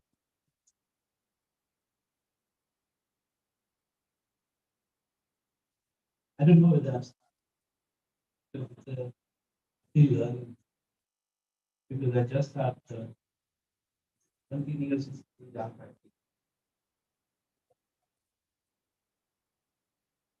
So I don't know where to start and how to start. So doing a building is not a start because there's like continuous to just an aspect of the and to themselves, that makes me feel I'm not a. So that's the burden that you always carry. The HR if I something that you have done, achieved something, then you are not willing to do mistakes. So I want to take that as a mindset to say that you are take that you are done. So I was always feel that a student that yeah,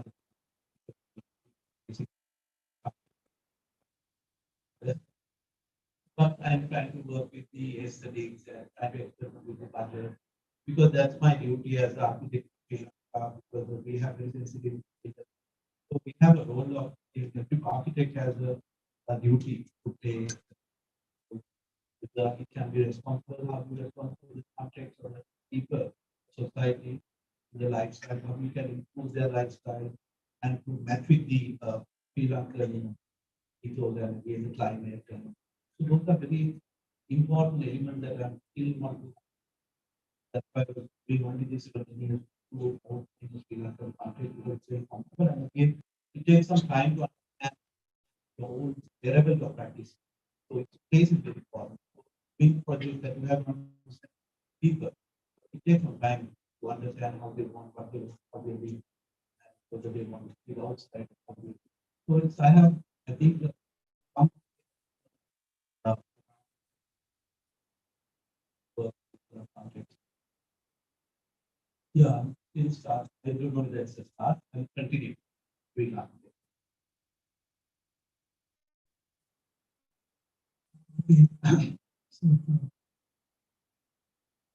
Speak like Steve Jobs in the sense.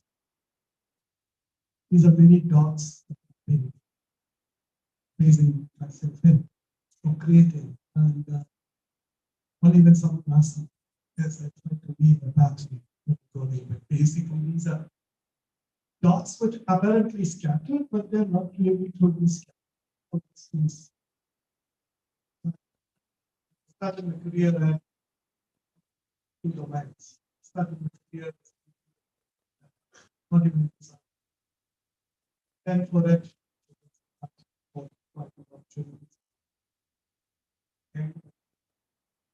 and I also had my foot in public. I'm not interested. So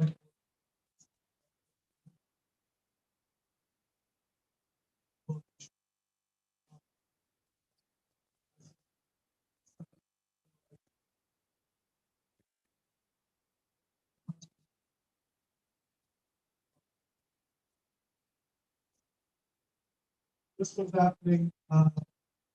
Practiced again. I ended up with credentials for this for projects including the Krishna's theme. But that actually into text crafts, especially. So the question, so while you were doing trajectory, moving about, but I think all of them in a sense are connected, gets connected. And I very vividly remember my job in shifted teaching journalists, interviewed by all the three editors. Very vividly. But then he told me, asked me what am I doing, and I gave him so I was giving all kinds of impressive stuff. So they said, what wonderful things, why do you want to come here? So, and they said that when they said, I'll give you 3 days, 3 months, try this and go. So I said, no. I better do it.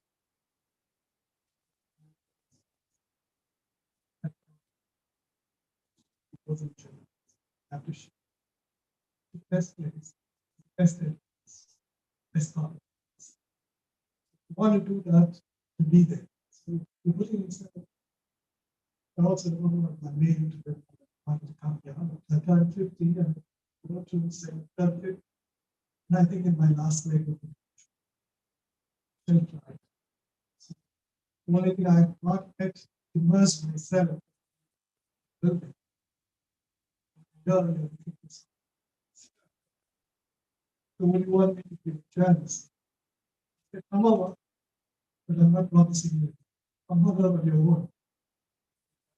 This game over. So it looks as though we're doing many things that are actually increasingly getting. So this is the lots.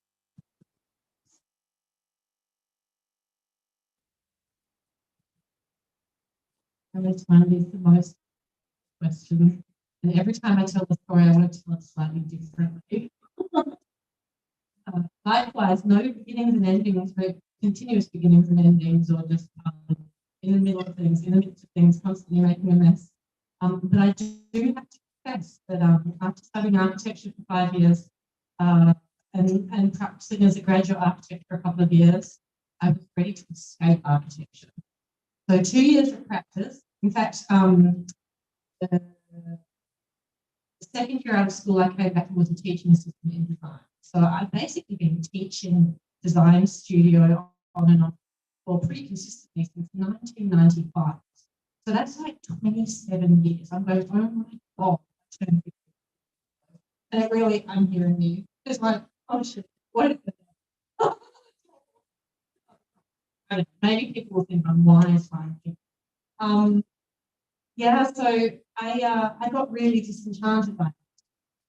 And I think it was probably because I spent a whole year documenting a mechanical engineering laboratory. So I knew everything about fume cupboards, bench heights, and safety regulations. And I also happen to know a lot about brick, because a lot of architecture happening in Australia is based on double brick walls. So I knew brick dimensions, totally inside out. And it kind of felt like it was still in my brain, sadly. I think I probably should have stuck with it a bit longer, but what I did was I went back and kept studying. But I was studying philosophy, but I was studying philosophy and teaching design. And in studying philosophy, the thing was I'd been fully disciplined as an architect, and there was no way to read philosophy except for through the lens of architecture. And so it produced a really curious effect for me, I think, and I'm still really interested in that dynamics. Even though it wasn't until I started studying philosophy that I introduced to the kind of pre-Socratics and the Socratics, doing the kind of basics, physics. The first time finally someone could tell me what form meant. I spent 5 years not understanding really what are people talking about when they're talking about form. What is this thing that seems to change? So philosophy at least gave me some working definitions. But my first thought with respect to this question, how our practice comes to be formed and what the journey is and where does it begin. Through all that time in architecture school and onwards, part of what my practice was, I was just talking to a student before about it, was I always wrote my way through problems. Writing was really always in the stayed with me as a practice. And so it's unsurprising that I continue to describe myself as a storyteller and that writing is my process and practice.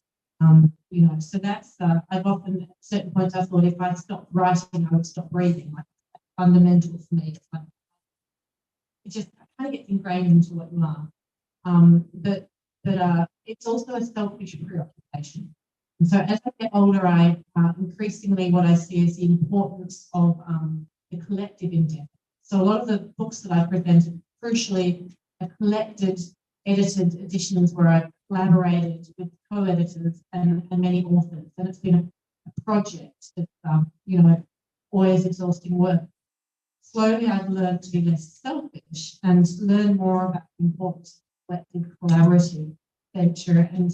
And when we zoom out and think about it under such extreme duress, we have to think collectively. We have to think with the community. It's so crucial. Yeah. So, and the scale of impact of these studies or the concepts of climate change or gender theory. These concepts affect everyone globally, increasingly relevant will recognize your field of studies as something that should be prerequisite in design processes today? And how do you think we can integrate these fields of study into architecture?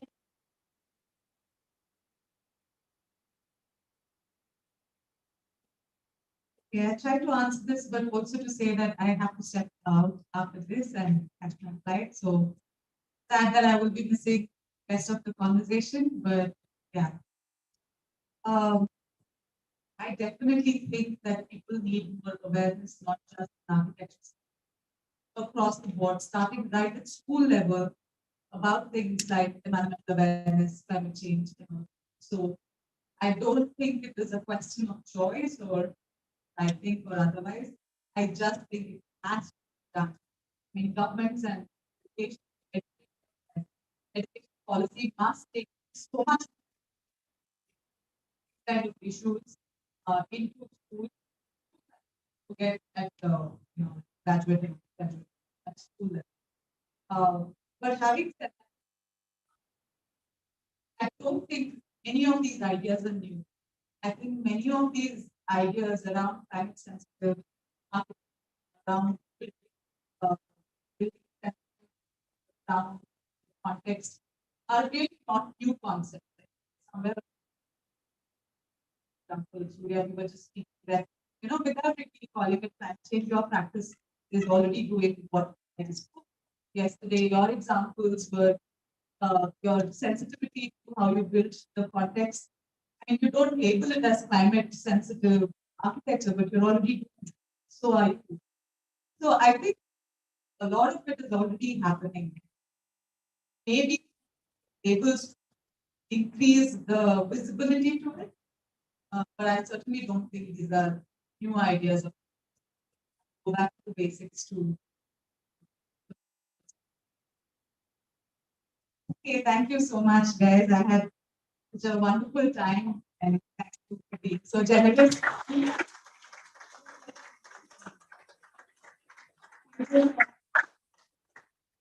Thank you, Prathijna, for joining us.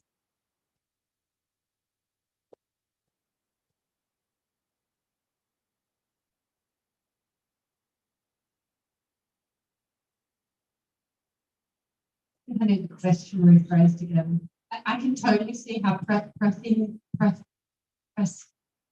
help me. Prathijna, what she is doing urgently makes great. It's such crucial work. Integrated into what we do in architecture school, but it would have to come with a few qualifications.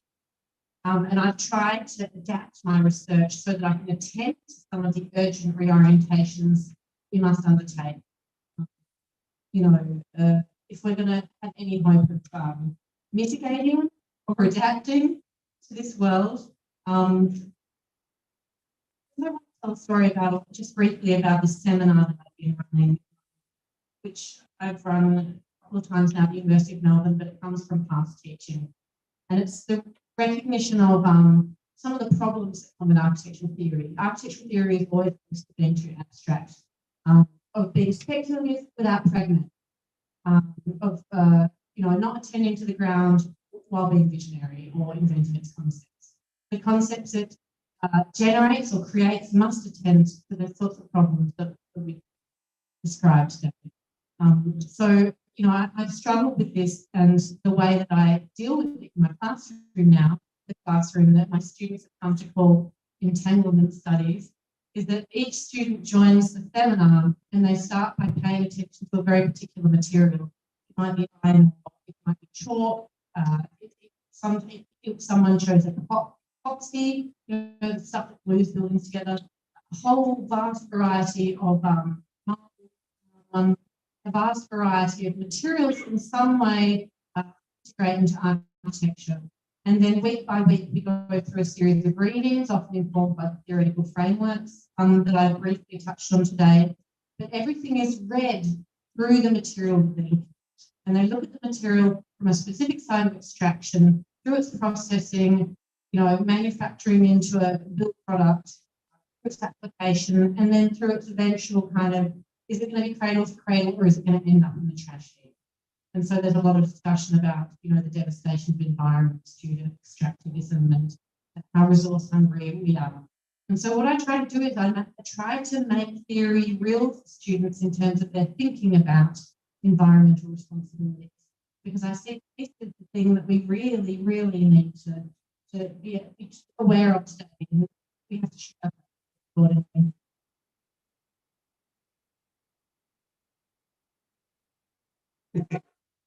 So I think it's actually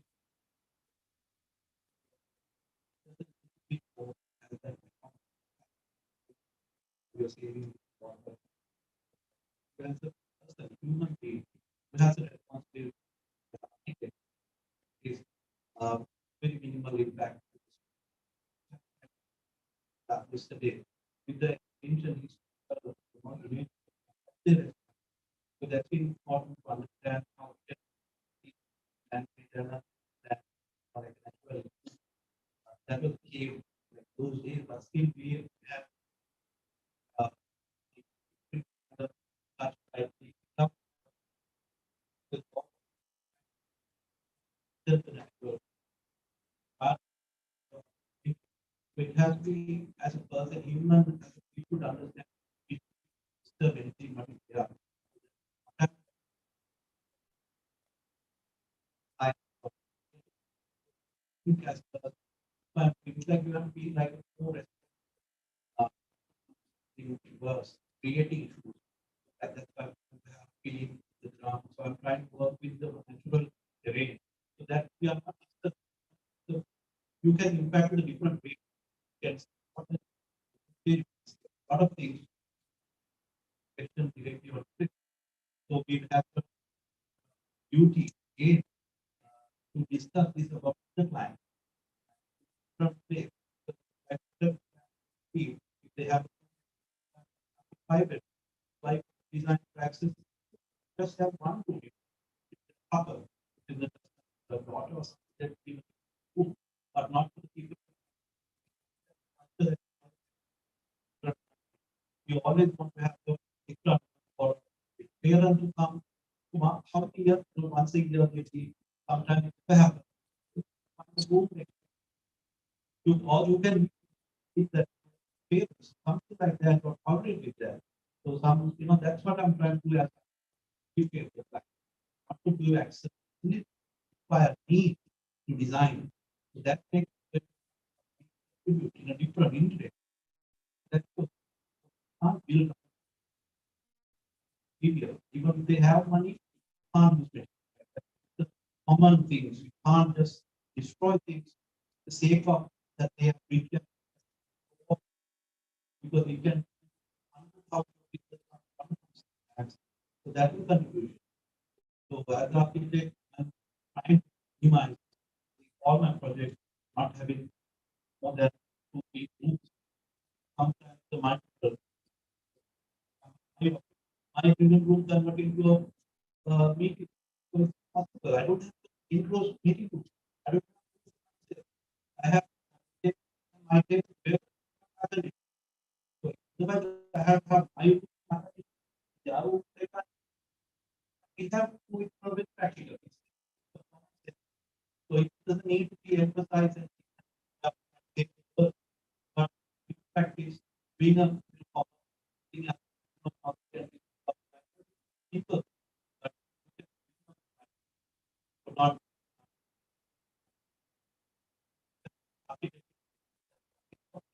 help to must have a little bit of a material and find local material. I never buy anything from outside material and again I'm bringing all the time and they get some money. Your money from outside. I know it.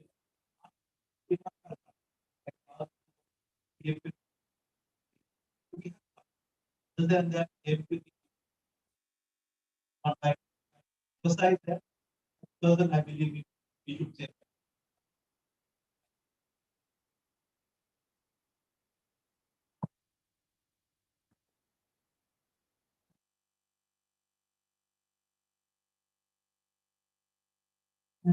Srivathsan, would you like to respond to this question? Say, so many things. I just only say two things. One, this question about how to integrate. So when I was a young, it's always very easy to any of my page editors. If I take a story of this,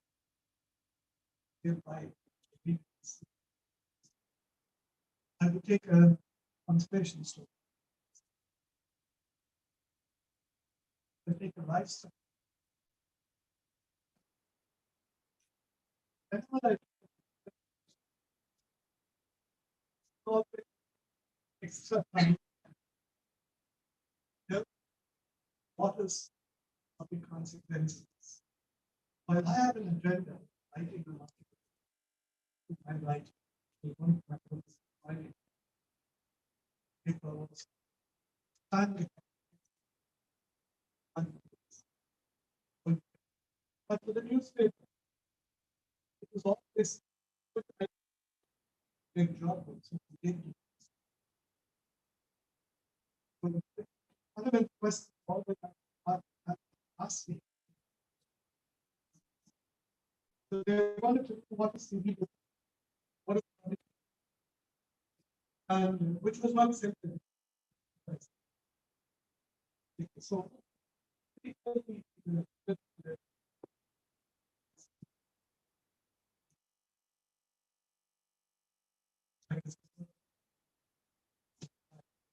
yeah, it's the worst. Western thinking design a different way. What is the public consequence of that? It is what does public invest and how do you advance is something that's a key question. The second type is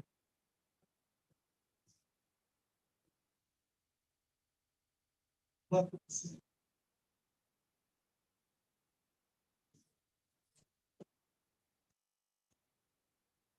Now we can work on how to do this, but you there,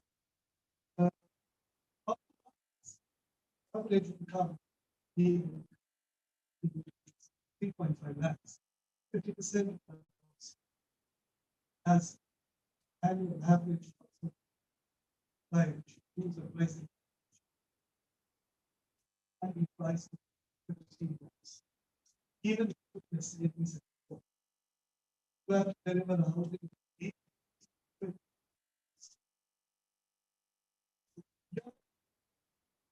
It's the question of design and cost. Absolutely incorrect. Question of cost comes out of so the multitudinal demand, which ends 3 times our studios slightly insulated. But I also wish at some point some of these real foundation to deal with is something that I would like to see 1 to 2 parts. Because that's what one is dealing with when we today on ground trying to advocate the reason of this. How do you deal with that? That's something that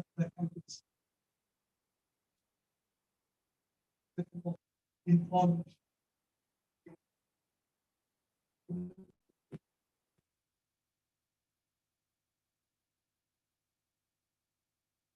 Thank you, Darshana and Swarna. I think there are many more questions prepared, but we have time crunch, so we'll be moving on to the culmination session. And just a small session to reflect back on the 2 days that we have had. I would like to invite Smita and Kashi. Unfortunately, Shruta is not here to join us, so that we can just reflect back on the 2 days. Thank you, panelists.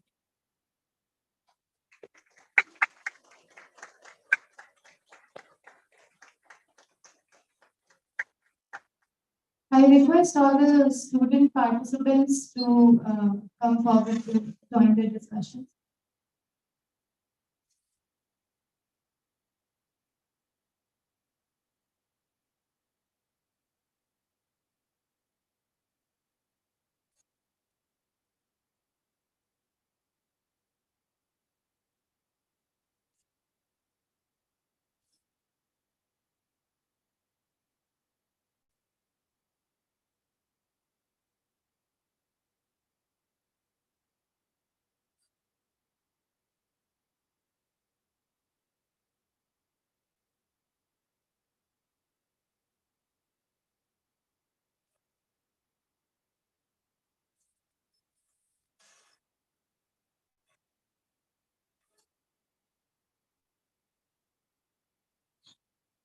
I would like to thank all of you for joining us today.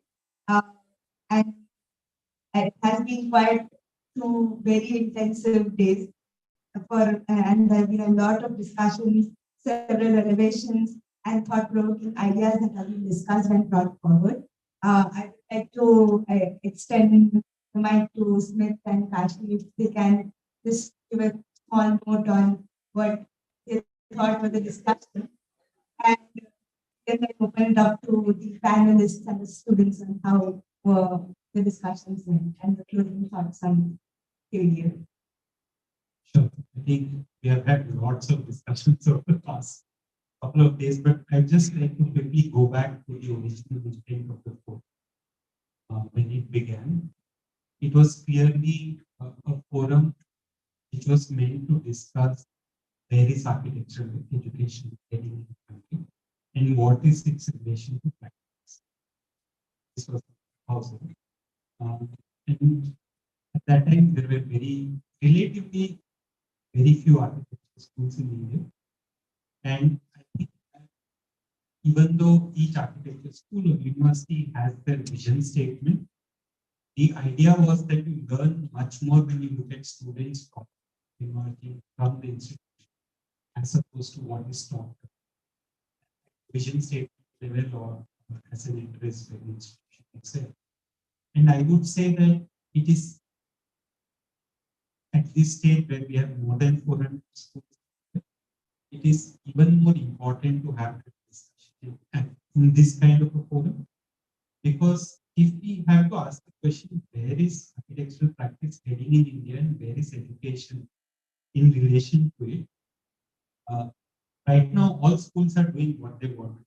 So if you want to get a sense of where we are going, we need to be able to see what the pulse is. And I think that's why it was important to get a mix of practitioners and educators as panelists so that they could talk about it from both ends. In that context, when we look at projects, well, on one hand, there was a lot of programmatic diversity, there was a lot of diversity in terms of which concept, the kind of methods and tools they use, and the kind of designs or buildings that they produce at the end. But I would say definitely saw that in a way the questioning was there in all different directions, and I'm also trying to grapple, do we see any patterns? Of course, in a way it's a small sample able to talk of patterns. But one thing that struck me as constant across pretty much all the projects was that there was this deep sense of questioning, of not sort of following the status quo, but trying to grapple with what do we do now, what do we do now. And I do sense that sort of confusion, which I also see in the kind of questions that are being asked, especially presenters as well as students, which in a way is nice, but that also means that I think all of us as practitioners and educators need to reflect on how do we see where we take this forward from. And that is what I would like all of us to leave with, a sense of the larger where are we going rather than the individual projects. The individual projects, of course, are great triggers to have this. It is important to look at the detail of each and every project, but through that arrive at larger directions. So that is how it. That is one side of what the big. And by the way, the first forum was I have been watching all the forums. And so while there is this, in a sense, you know, so finding out what's happening.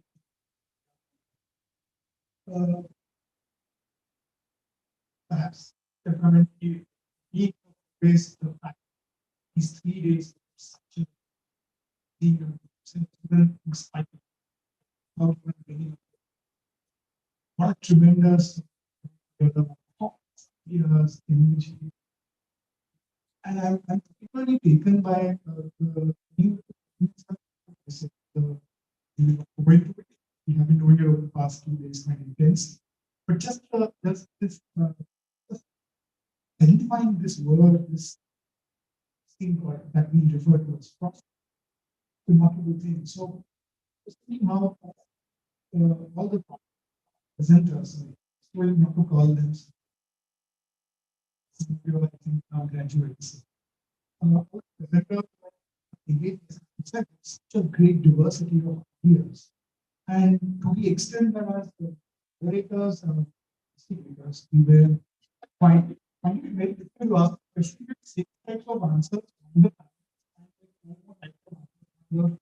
what happened to the original question that everyone was respond to.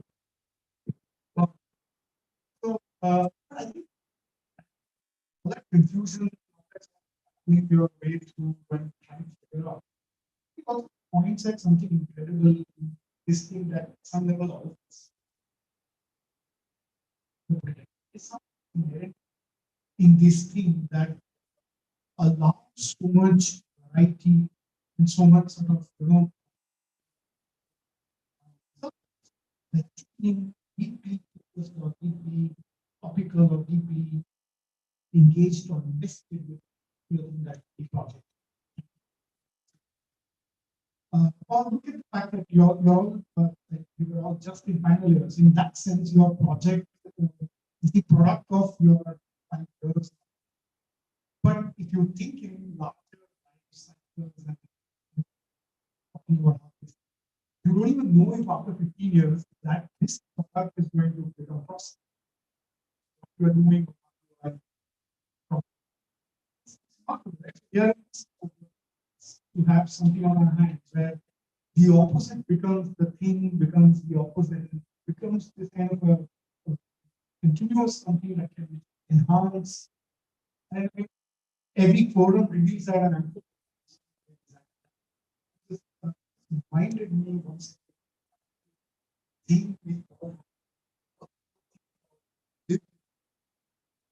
that's all the idea that we find.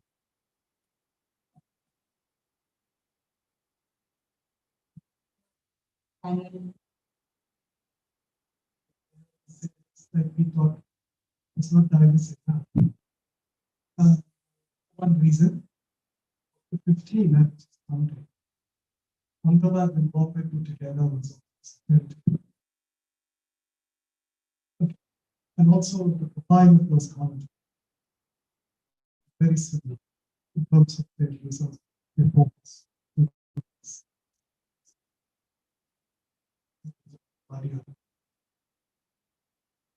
Similar to I've been also part of this thesis discussion. Which I couldn't because the things after the last 3 years, part of the things like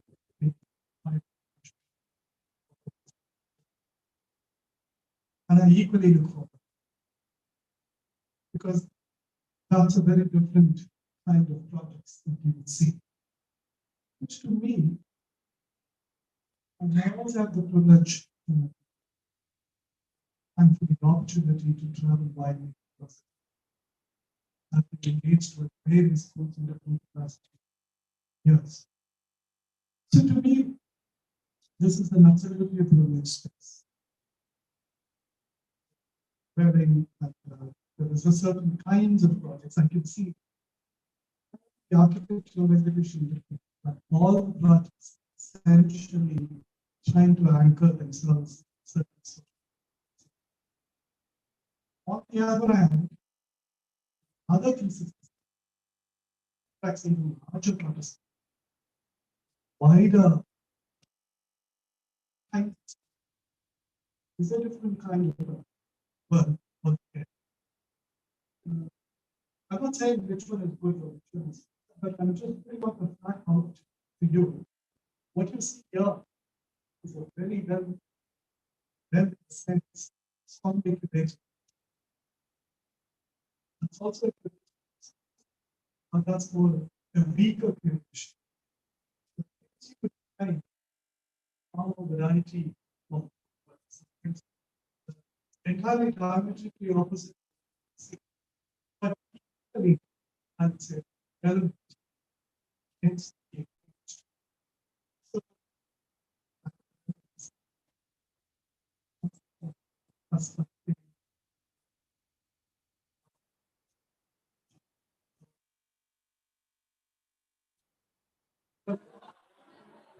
No, but how it came before that, I don't know. I think that is key. This is becoming a certain kind of a problem, as against the kind of problem that it was before. So I'm not saying, I'm not discussing any of that. Simply making an observation as it comes like this. When you come to Kevin before, like there to anticipate the fact. When I go to the council's cases, not exactly the project, but I can anticipate this. More than important. Hence, I'm just looking at this kind of conversation.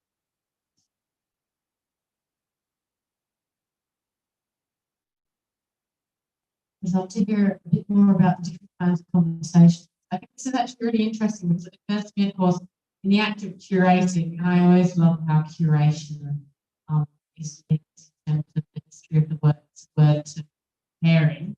Curation is an act of care. You're always apt to select what you find familiar.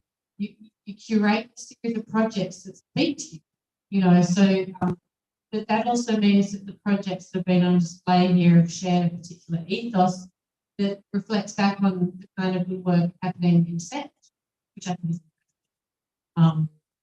so yeah, I'm hearing what you're saying too. I guess for me it's being the question, what are the series of questions we must be asking today? I think we asked many good questions across the last few days. We have many excellent ones. I really haven't so enjoyed engaging in dialogue in such a long time, probably because we've been under pandemic conditions. But yeah, you're making me wonder, okay, what are the other things happening? I want to know. You would get to like the asking a very straightforward question of how to put that market back in shape. Very as a problem of that not articulated in a manner that you could possibly see there. That's directly as an infrastructure. You would find a series of them. And you would also find questions that some of the topics that is not the question on and the aesthetics. Someone will try something.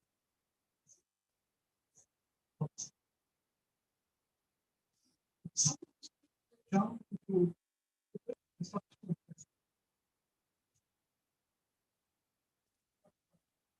though I'm seeing that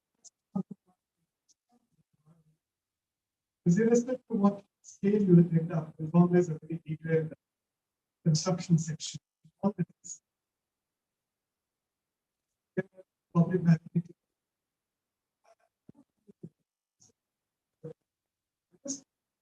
That you're almost addressing the world's problem, but you still have awareness. But we see the direct construction problem stated as they have. What's important that I even forward for understanding other sense because of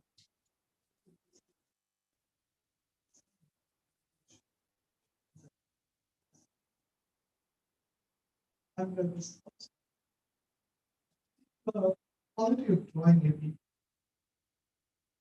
This time I could see one of the things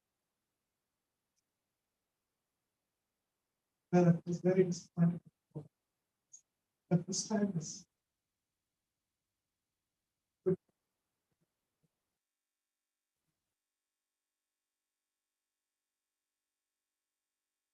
totally changing the subject. It's okay. I realised we missed a moment earlier when the issue of sorry to do this, architecture and gender was put on the table. And I'd really love to hear from the students and panelists, you know, how much this is part of discourse in your schools. Are you doing things, as I'm finding in many schools, certainly in Australia, certainly in Sweden, where if there's an event on, you check your numbers. Have we got adequate representation? Is there a good spread? Women, men, people who don't identify as either, whether this is part of your concern when you're looking around. Do you pay attention in your history courses or in your design studios to what references that you're being shown? Is it just guys architects? Are there women? What about urban planning? Is it just male urban planners? Are you hearing from women or others? What are the citational practices? Are these discussions that you're having in your school community around? I'm really interested to know. Selfish question.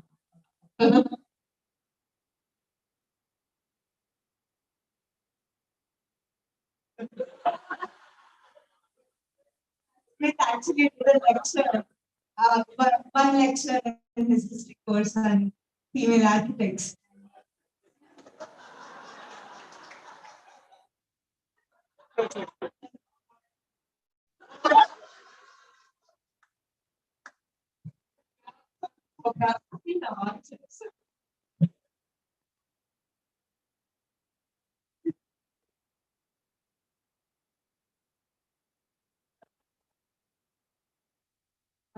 I think, but we accept that's actually something that has been we have been discussing a lot.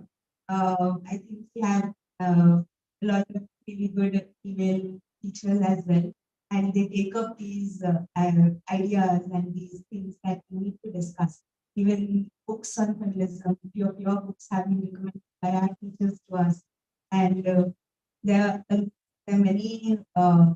I think final year projects and fourth and fifth year projects that start to discuss these ideas and put them in their projects. And we have had few projects also done taking these into consideration. So students are given that freedom to choose, and many start taking up these as something that they want to take ahead in their design. Something that has been discussed during this.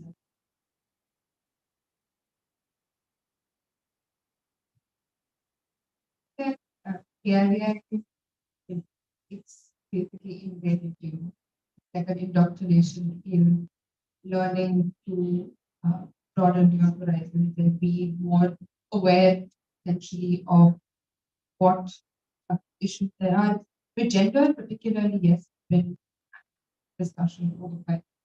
Because we've had where we've had a discussion curated by the college, and students pointed out actually that the presentation. And so over time, I think It's become the first thing we do. And projects as well are becoming increasingly sensitive to ideas, not to, I mean, gender, of course, is important aspect, but also of identity, how you negotiate certain vulnerability. And also, I think, made us more conscious of the positions that we come from when we also make these, also do these projects, analyze certain spaces, where is our social position, our gender position, and with what lens do we actually get to see these sites that we're visiting or projects that we're talking about. And what I did appreciate a lot about the education that I received at the area was the fact that we had a curriculum, we always had a humanities course online. It was an essential part of the program. You had, it was a compulsory course.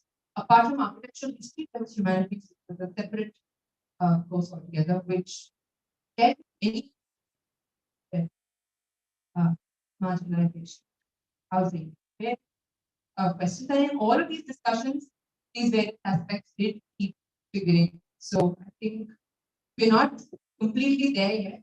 Maybe still, I mean, there are still issues, but there is a very, very concerted effort to make sure that students are graduating with a little more consciousness than what they came.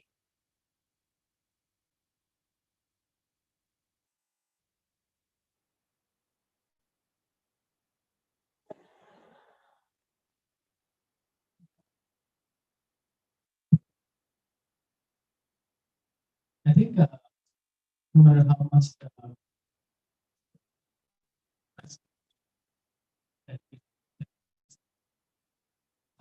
it's also the attitude of you guys, students, to reach out, to really find out what, because if it's in the curriculum, it may not reach to you, missed it or something. I think your attitude will surely be.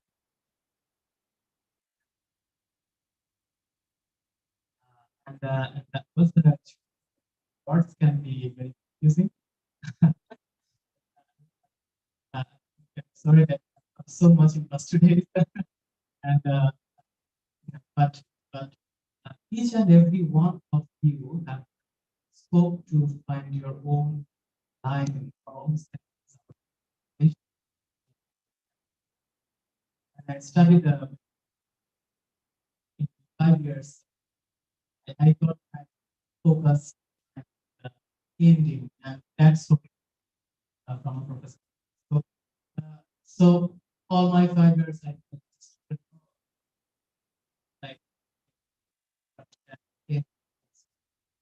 I think all of you need to look for that one thing. And at the end of the day, you will see is, each and every one has a different line to look for. And that's what this discussion is about. A lot of work there, there are a lot of conversations. It's opening up the possibilities to, for you guys to be. That's why even if it gets some use, just get sort of things like what do you like to think and how do you think? So, yeah, it's important because often when we are we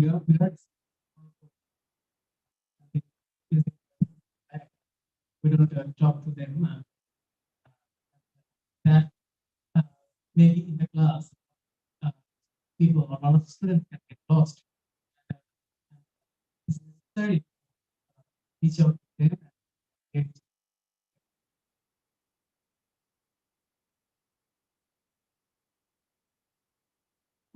I request student participants to share their closing thoughts if you want to.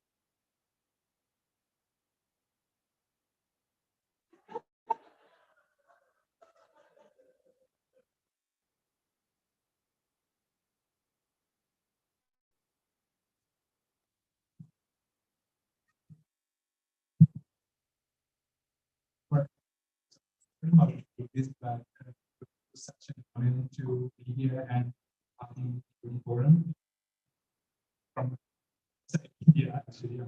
So actually it was for me a more than a learning process. rather than my project here. Really happy to see how others try to explore things and try to see things different. And I think my goal, knowingly or unknowingly, all were trying to make the box bigger. So yeah. Also, I think so.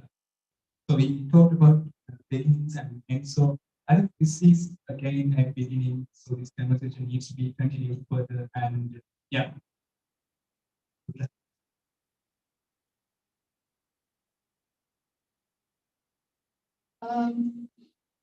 So I resonate with this thing that the process are important.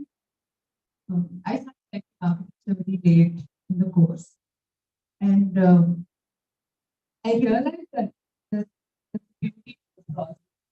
So in sixth term, I was very super into this process. I enjoyed every bit. But in the jury, for some reason it didn't work, and they almost gave me the job. I did. But that was one of my most favorite semesters because I felt enjoyed the process. Thank you.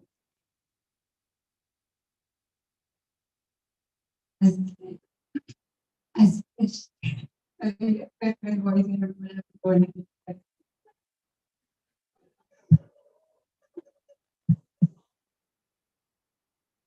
mean, as fresh graduates also, even though we like just started working outside, like from the beginning of today, I've been thinking I have to go back to office tomorrow. You know, that's in the background of my mind. So coming back here is a reminder of sorts, but also a very comfort space.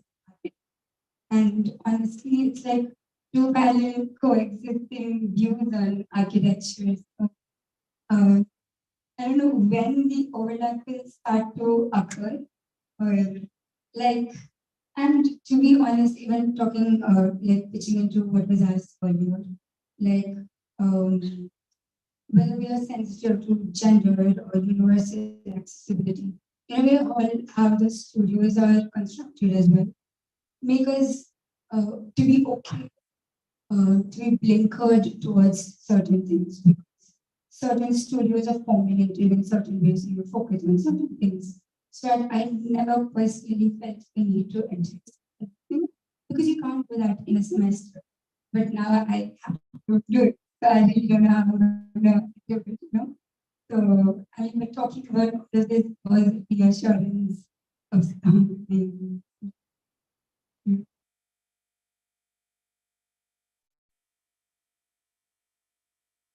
Since we're talking about processes in a while, I personally thought that even before we presented, the process had already begun. When we already sent the entry, we had to, for some people it was very immediate, but for some of us it was also like some time back, maybe a year, two in some cases. And we had to relook at our projects with a different lens after reading about KVDF and what this platform stands for. And some people, I have attended it in 2019, so I saw what kind of space it was, what kind of a sense it had, what kind of a mindset people came with, what kind of questions were raised. So I knew for sure that even if I had done a wall section, even if I had done 8 sections or 10 or whatever, it's not about the quantity or the content as such, but rather what you bring forth and what you present as project and what that would make others question and bring out as conversation. So the first step or the first process started there itself. Later also the team, I thank Pasha, Rupal, and Aishwarya also for being in that kind of a state of mind where they could talk to all of us saying that, you know, you don't have to present everything that you even put in that entry, which was just 5 times. So then now it's becoming from 5 to 1. And then they were saying that, you know, you can just show that one sketch or one thing and then talk about that as well.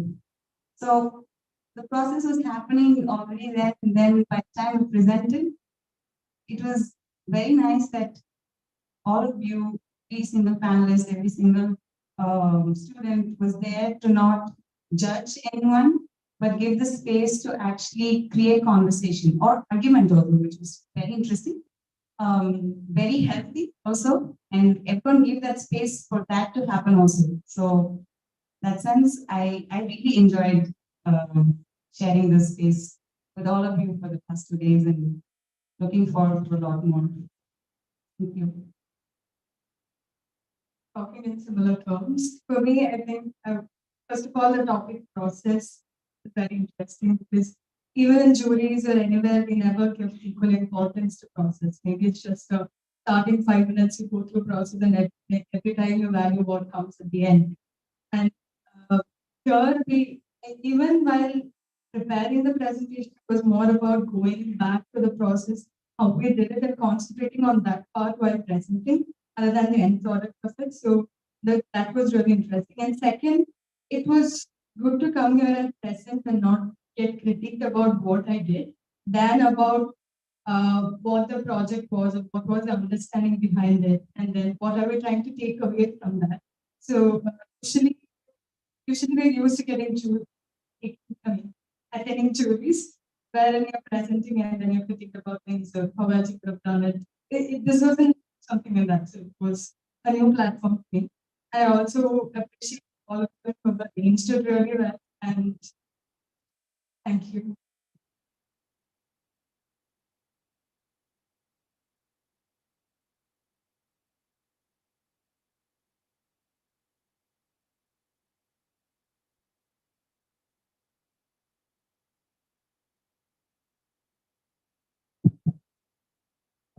Yeah, so I feel really privileged to be a really tiny part of this large conflict that we had 3 days. So I think it's a lot to absorb, and I think even if you're not talking or not conversing, uh, you get your mindset opens up a lot of different perspectives, different points of view that people come from. For me, that was a very rich experience to be a part. And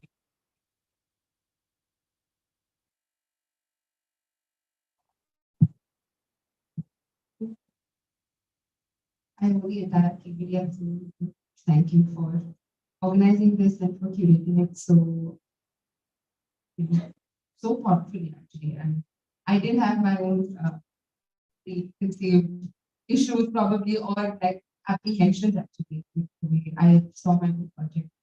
I think that's what's been the biggest learning, honestly. Like, because I think thesis is one of those few projects where the process is one of the most important, because it's also the longest project in the academic space of 5 years.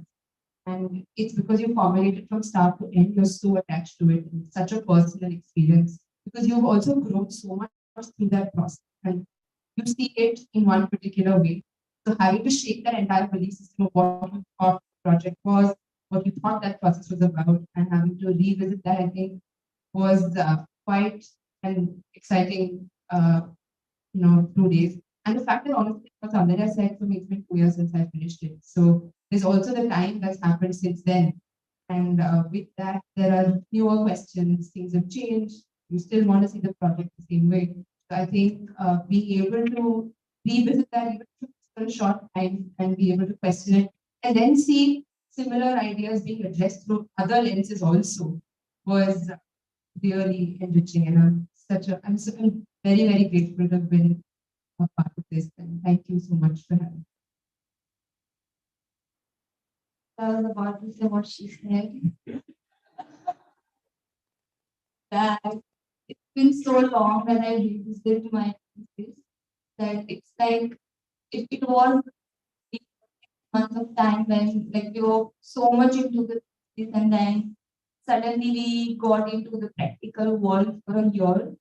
I would say it's been exact us a year that on 21st August 21, I, like now after 1 year, looking back to that. So like going through with a different perspective, and was a lot of questions. It was a good learning process to hearing from all of us and putting forward that. I would say it was a good learning process. At the same time, I'm having a lot of questions in my mind, going back in office to find the solution somewhere. And I feel this confusion has to be there. This can be the threshold for the new beginning for them. Yeah.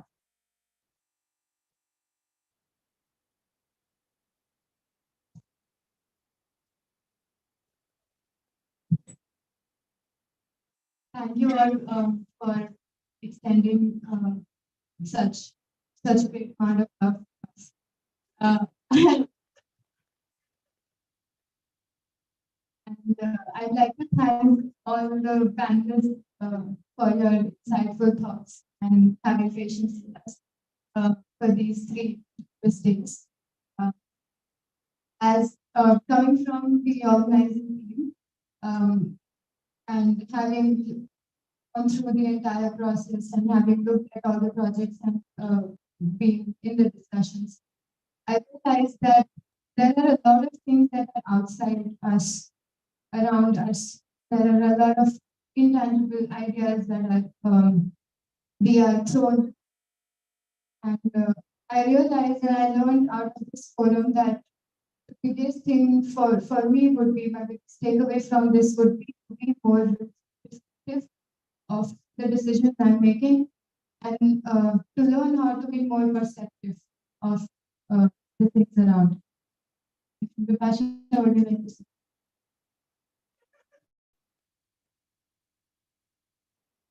Actually, I was just going to say that something that we have triggered in these days.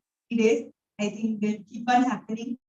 I think Sandhya pointed it out very nicely that it has from that space that care envisioned that it is not something where we judge, but get these discussions to happen. And so I personally would like to thank all the panelists and the moderators and all the participants because it was your projects, your discussions that actually generated this. I think we'll have to conclude now because discussion is something that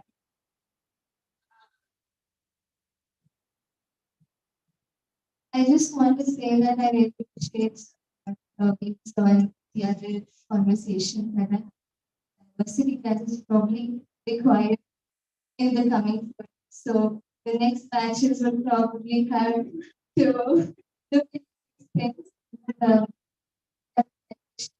and gender. So I just hope that the next batches will be able to fulfill that. In the closing, I'd like to thank the entire team who worked tirelessly during these 9 months.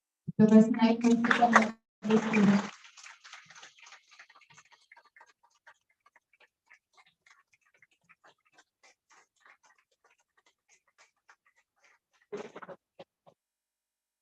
so sorry, but there's one announcement that was left to be made. Our KVDF journalism team this time during the vacation, the straight people had organized this writing competition, and so the theme of it was something that was followed to our theme of processes, and it was, and we got a really overwhelming response from students across Southeast Asia. We would like to announce the winner announce the winners of the writing competition. So the first, and we'll be releasing on Instagram as well. So the first prize went to Lokpan Jaishini, the second went to Anantata, and third was the Raghav Ramesh. So,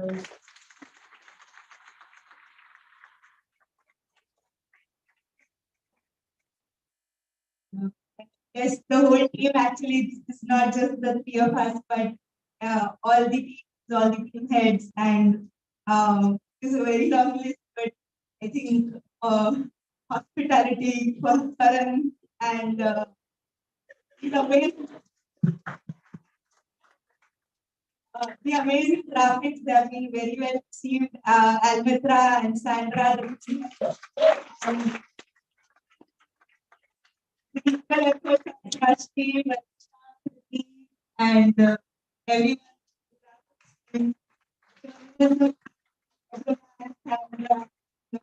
Pranav and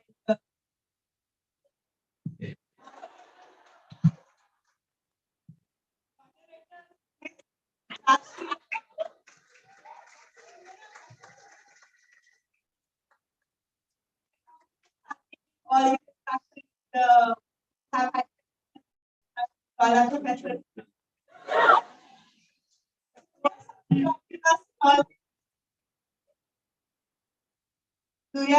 Joining us in our discussion.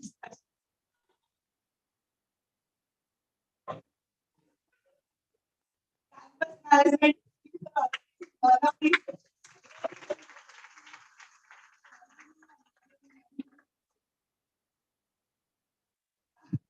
I belong to schools and 9 teams, but I think the whole student body.